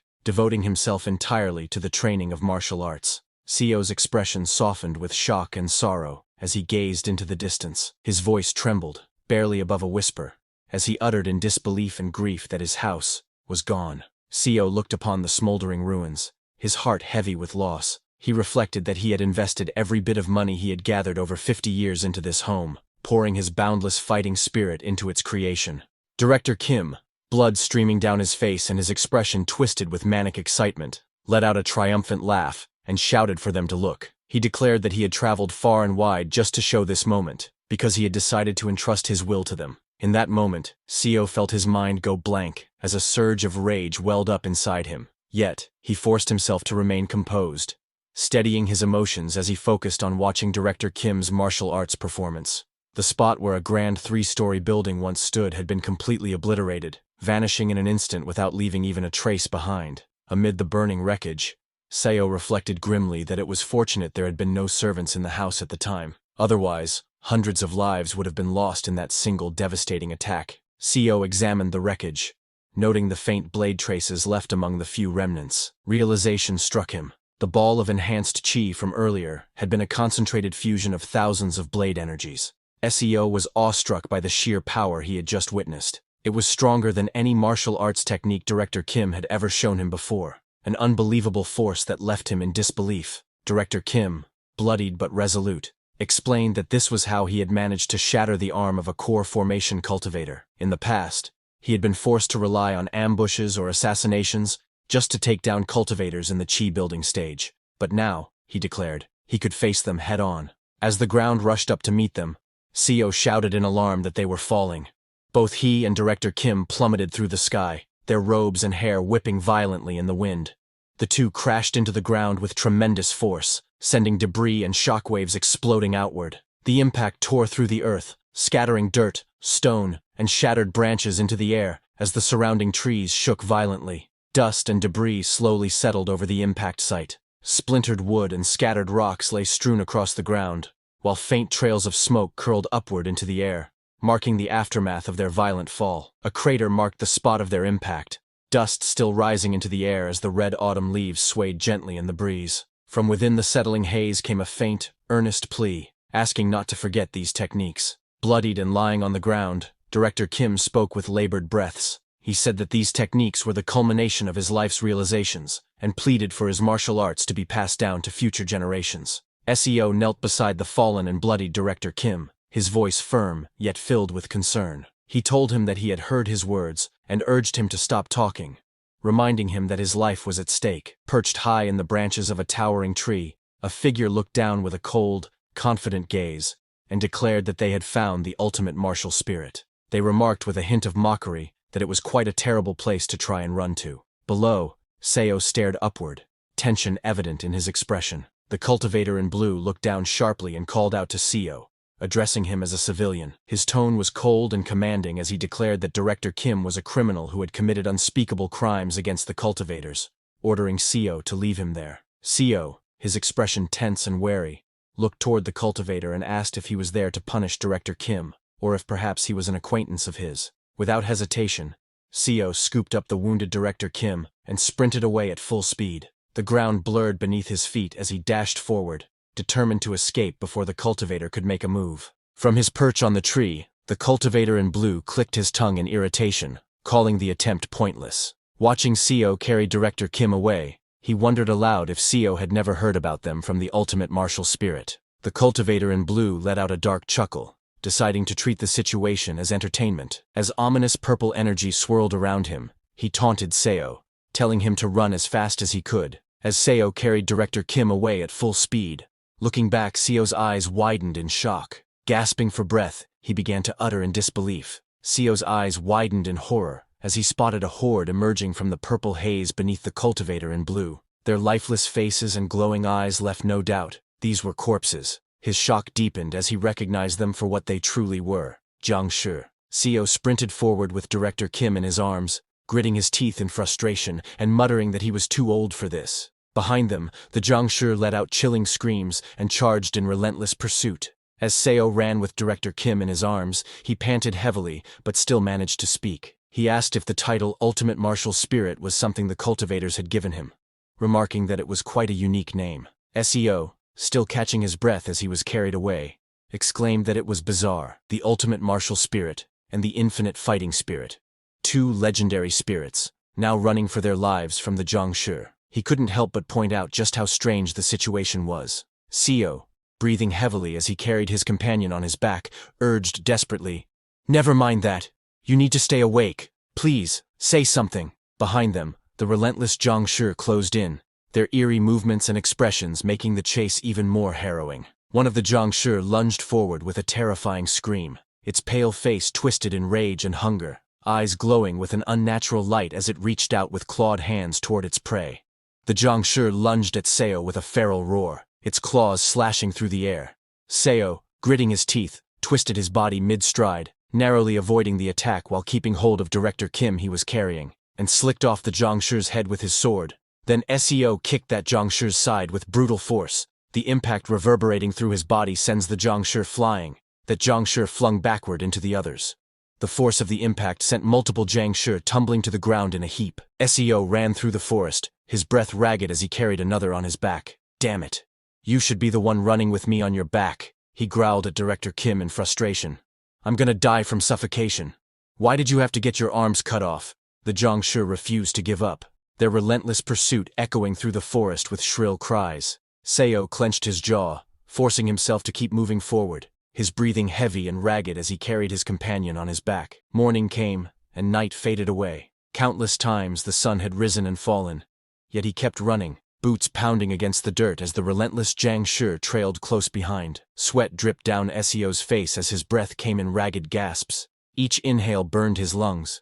But still, he pressed on. He skidded to a halt at the cliff's edge, staring down at the dizzying drop. It's so high up, he muttered, his voice tight with frustration, while the relentless pursuers clawed their way up behind him. From above, that cultivator floated effortlessly, his calm voice carrying a tone of mild surprise. Shocking, he remarked. Below him, the grotesque Zhangshi snarled and hissed, their pallid faces twisted with hunger. The man continued, his gaze fixed on the exhausted Seo before him.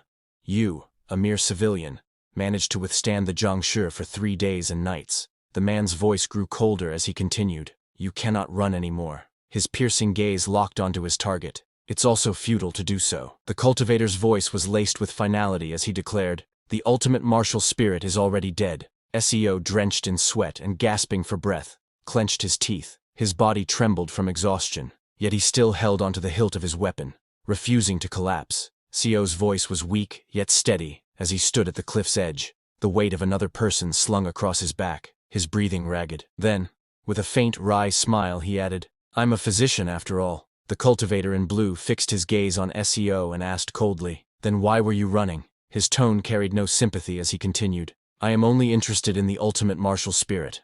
I don't care about you. You could have just abandoned the corpse and run off. Seo lowered his head, a shadow falling over his eyes. A faint, trembling chuckle escaped his lips. His smile widened, the sound deepening into a steady, unsettling laugh. The cultivator in blue narrowed his eyes, his tone laced with suspicion as he stared at Seo. You're laughing? He asked, clearly unsettled by the sudden change in demeanor. Gripping the sword tightly, Seo reflected on his journey. The Severing Mountain Sword, the Dragon Vein Chi method, the Mountain Lord martial arts, and the Transcending Peak steps. He was able to reach this point despite being void of talent. Thanks to Director Kim's teachings, he was someone from Seo's hometown, as well as his martial mentor. Seo glared fiercely, his voice filled with defiance as he pointed his blade forward and said, if you want to take my master's head, you'll have to take mine first. The cultivator in blue stood silently, his expression shadowed yet piercing, exuding an intense and oppressive aura without uttering a single word. The cultivator scoffed, his voice laced with disdain. No one knows to fear the cultivators. Is it because you simply don't know any better? Or is it that you've grown so old that fear no longer reaches you? Behind him, Zhangshi with glowing eyes and twisted grins raised their arms, dark purple energy swirling ominously around them. The cultivator in blue stepped forward, his expression dark and unwavering. I'll show you, he declared, his voice carrying an ominous weight. Massive spectral hands formed behind him, wreathed in a menacing purple aura, as the undead horde snarled and lunged in anticipation. That cultivators possessed the power to inflict a pain far worse than death. The cultivator in blue extended his will, and the colossal spectral hands lunged forward with terrifying speed. Their immense fingers curled as if to seize and crush everything in their path, the air around them distorting under the sheer force of his power. Seo's eyes widened in shock as a blur of motion tore through the air toward him. His grip on the sword tightened instinctively, but the sheer speed of the incoming strike left him with barely a moment to react. Seo's sharp eyes widened as realization struck him. His focus shifted instantly, a grim thought echoing in his mind. He wasn't going after me. Director Kim's body trembling violently, as if an unseen force was crushing him from above. That cultivator's hands turned into Director Kim's hands, and it clawed at the air, and a sharp, panicked gasp escaped his lips. Director Kim staggered to his feet, his body trembling uncontrollably, as a cold sweat dripped down his face. His eyes widened in disbelief at the overwhelming force pressing down on him, while Seo stood before him with a calm yet imposing presence, sword in hand. Behind them, the man in blue watched silently, his aura radiating an oppressive might. The cultivator in blue glared coldly, his voice dripping with contempt. "You parasite," he said, his tone sharp enough to cut through the air. "I'll make you pay the price for daring to look down on a cultivator." His eyes burned with unwavering resolve, promising a retribution far worse than his words could convey. Seo's face twisted with rage, his teeth clenched so tightly, it was as if he wanted to crush them. His eyes burned with fury as he spat out his words. "Evil bastard." Each syllable dripped with hatred, the weight of his anger threatening to erupt at any moment. With a twisted grin, and a voice dripping with malice, the Director Kim gripped his sword tightly, his aura radiating bloodlust. Cultivator called Director Kim ultimate martial spirit, and ordered him to kill your disciple. His words echoed like a cruel command, sealing his intent to pit master against student in a deadly betrayal. The possessed Director Kim threw his head back and let out a monstrous roar. Jagged teeth bared as an inhuman sound tore from his throat. Wreathed in a sinister purple aura, he swung his weapon with devastating force toward Seo, who braced himself with his sword, his expression tense and unyielding. Seo glared up at the man in blue hovering above, his voice filled with fury as he demanded, "How dare you defile a dead man's legacy like this?" The cultivator looked down at Seo with a calm yet condescending smile, clearly enjoying Seo's expression. Meanwhile, Director Kim, his body radiating that same sinister purple aura, charged at Seo and clashed violently with him, their blades ringing in the cold air. Seo's thoughts remained steady despite the onslaught. Thankfully, his opponent couldn't use martial arts. Instead, he attacked with nothing but the raw, overwhelming strength that the cultivator's power had granted him, each strike driven purely by brute force rather than technique. The blade crashed against Seo's with overwhelming force, the impact reverberating through the air. Purple energy surged around Director Kim, amplifying every strike. Just that sheer force and speed, Seo thought grimly, his arms straining under the pressure. "It's hard for my old body to withstand." He gritted his teeth, his eyes blazing with determination, as he struggled against the crushing force of the descending blade. Gripping his sword tightly, Seo felt the weight of dishonor pressing upon him. "It's already an incredible disgrace to point my blade at Kim Young-hoon," he thought bitterly, his knuckles whitening against the hilt, especially when he's already dead. Seo's lips tightened as he spoke, apologizing in a solemn voice. But deep inside, his resolve hardened. He knew that if there was nothing else he could do, he had to end it as quickly as possible. Shifting his stance, Seo's grip firmed on the hilt as a surge of violet energy spiraled around him. His expression was calm, yet resolute, as he invoked his technique. Severing Mountain Sword. 21st Form. Heavenly Lake. He remembered that the 21st form of the Severing Mountain Sword was known as Heavenly Lake, a technique as majestic and vast as its name implied. When Director Kim had taught him this technique, Seo had once asked, "All of the other forms are named after some mountain, peak, or valley. So why is the 21st form named after a lake?" Back then, lying on the grass, Director Kim had gazed up at the sky and replied, "Heavenly Lake. It reminds me of the heavenly lake atop Mount Baekdu." Seo had been curious at the time. Mount Baekdu. Director Kim had laughed and nodded. This world has a lake similar to Mount Baekdu's. Or maybe the name was also created by people from Korea, like us. A heavenly lake, its crystal clear surface mirroring the boundless blue sky above. Surrounded by towering, rugged cliffs, its tranquil waters stretched endlessly, embodying serene beauty. It was a lake so pure and still that it seemed to reflect the very heavens themselves. Seo gazed at his glowing blade, his voice calm, yet resolute. The heavenly lake holds the view of the skies within its surface, but its nature remains unchanged. In his mind, he reflected on the teachings of the Severing Mountain Sword. The sky, symbolized in its doctrine, referred to the martial artist he was dueling, and the lake, which encompassed the sky's reflection, referred to his single strike. Before him, Director Kim lunged with ferocity, their blades moments from clashing. With a thunderous burst of energy, The strike connected, sending a violent shockwave rippling outward. Director Kim's eyes went wide in shock and agony as his body was engulfed by the overwhelming force, his scream tearing through the air while debris scattered in all directions. Seo's gaze was sharp, his grip steady on the hilt of his glowing sword as he recalled the essence of his technique. The heavenly lake of the severing mountain absorbs all the energy flowing in the opponent's veins into my sword energy for a single moment. His eyes narrowed with focus, and in that instant, it launches the enemy away while their energy becomes trapped within my blade. Seo's hands tightened around the hilt, purple energy swirling and crackling along the blade. It's a move I can use because I am a first-rate physician, and a master at understanding the 8 chi veins, he thought, feeling the flow of power align perfectly with his strike. This was no ordinary technique. It was a move only he could perform, created specifically for him. Seo knew that if Young Hoon Hyung's corpse remained intact, it might continue to be used as a zhongshi. That was why he couldn't allow a single piece of it to be left for that evil cultivator to exploit. His fingers tightened on the hilt as blue energy churned violently within the sheath. He drew upon that churning power, feeling the immense force build within him. His gaze hardened. To combine all of the severing mountain sword's forms into a single attack, Seo surged forward, his movements sharp and precise as his blade carved through the air. Severing mountain sword, first form, transcending peaks. With a burst of power, he channeled the form's essence, his strike carrying the force and grandeur of mountains rising beyond the clouds. His blade cleaved through the air in a brilliant arc of light, the force of the strike tearing into his opponent. The slash cut cleanly through Director Kim's body, the momentum carrying the attack past him as the sky split with its radiance. Seo unleashed a relentless sequence of strikes, each flowing seamlessly into the next. Second form, entering mountain. Third form, ascending vein. Fourth form, flowing ridge. Fifth form, bouldered cliff. Sixth form, strange stone. His blade carved through the battlefield, each form merging into the next with flawless precision.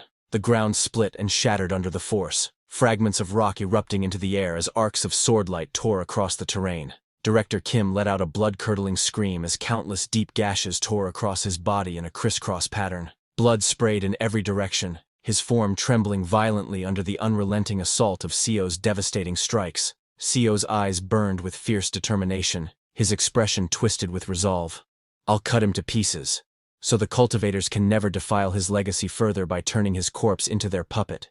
Seeing this, the cultivator's face twisted with fury, his eyes blazing as he thrust his hand forward, purple-blue energy surging from his palm.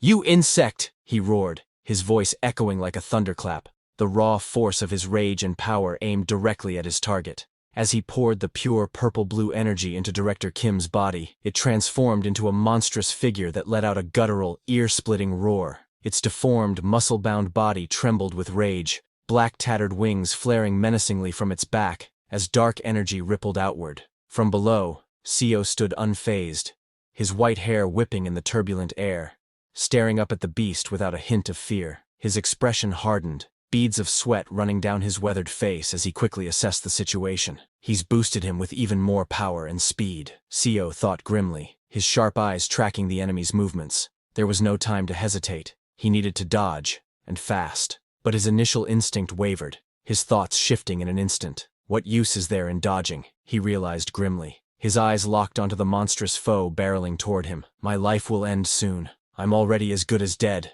A flicker of resolve lit in his gaze.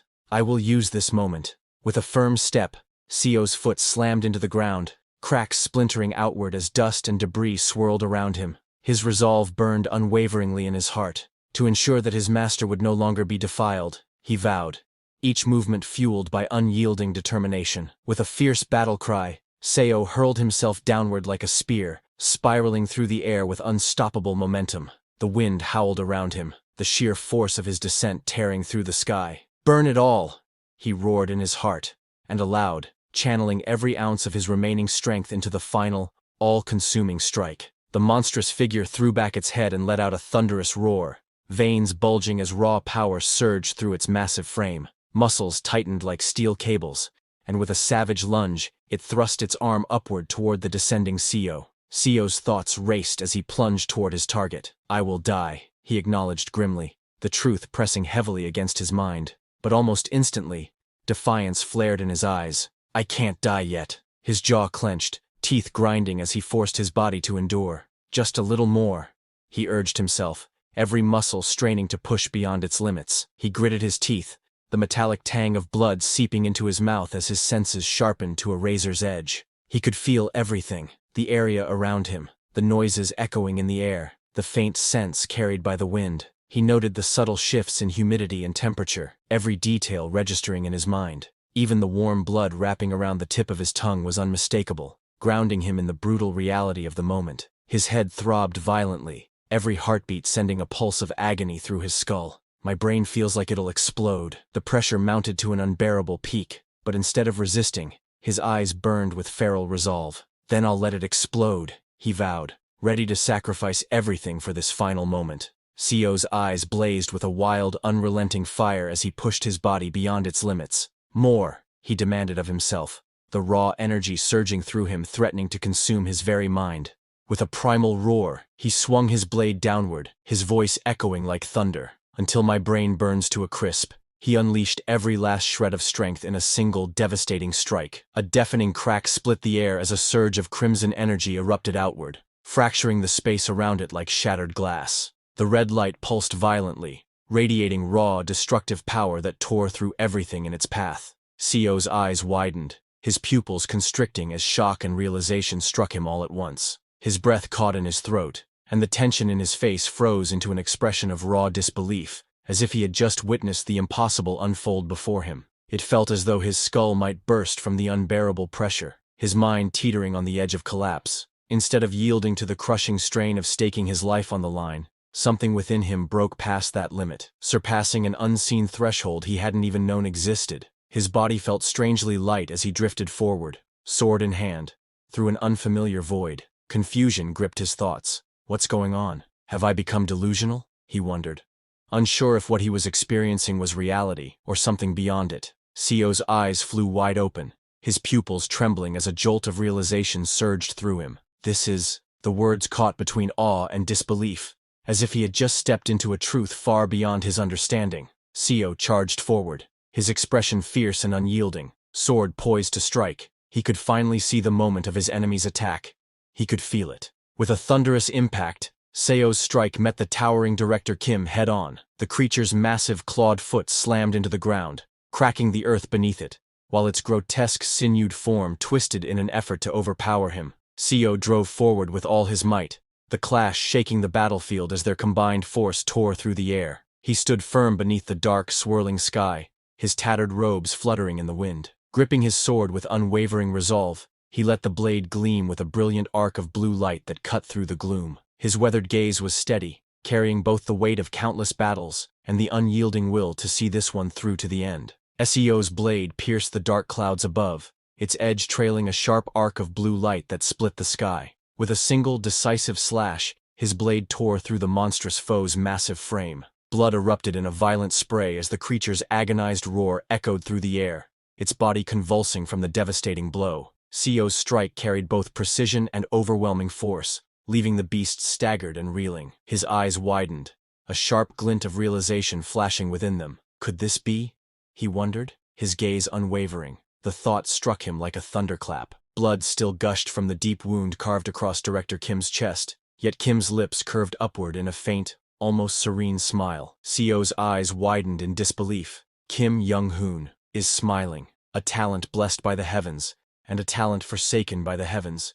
Two extremes standing on opposite ends. Though they were polar opposites, there was a single thread that made them alike, a reason why their paths felt strangely parallel despite the vast gulf between them. It was because, despite their differences, they were both ultimately struggling to break free from the fate the heavens had bestowed upon them. Each, in their own way, was defying the path written for them, refusing to surrender to destiny's grip. Seo gripped his sword tightly, and a blinding red light swallowed the battlefield, casting everything into stark silhouettes. In that instant, the sound of flesh being torn apart rang out sharply, each strike punctuated by the spray of blood bursting through the crimson haze. The figures clashed in a violent crescendo, their forms locked in a deadly dance against the backdrop of searing scarlet. Seo realized there was no such thing as a genius or a dunce. There were only two men who had spent their entire lives struggling against the fates imposed upon them, one now lying dead, and the other standing on the brink of death. With a defiant grin,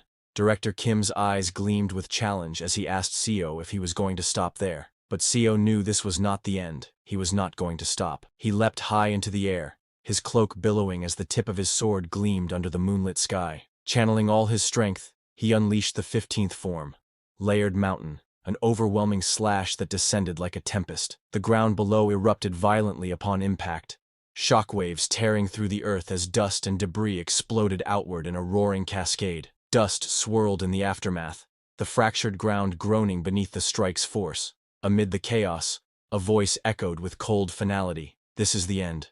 Seeing this, the cultivator's face contorted with rage, veins bulging across his temple as he threw his head back and roared. The cry tore from his throat with raw fury, his wide eyes blazing and his teeth bared in unrestrained defiance. Seo's voice was cold and certain as he hurled his foe through the air. Now, he said, even a cultivator won't be able to identify Director Kim's corpse any longer. The body tumbled weightlessly, fragments of stone falling alongside it into the dark abyss below. With his eyes gently closed and a faint, serene smile on his face, Seo spoke softly, his voice carrying both reverence and sorrow. In his final moment, he prayed that his martial arts master could rest in peace. The words lingered in the air like a final blessing, as if he were sending off an old friend on their last journey. He had finally reached the level of martial arts he had long yearned for, a peak he had chased through years of relentless effort. He brought an end to a life defined by unending struggles and ceaseless battles. This marked the end of his 4th regression, a chapter closed in the long cycle of lives he had endured.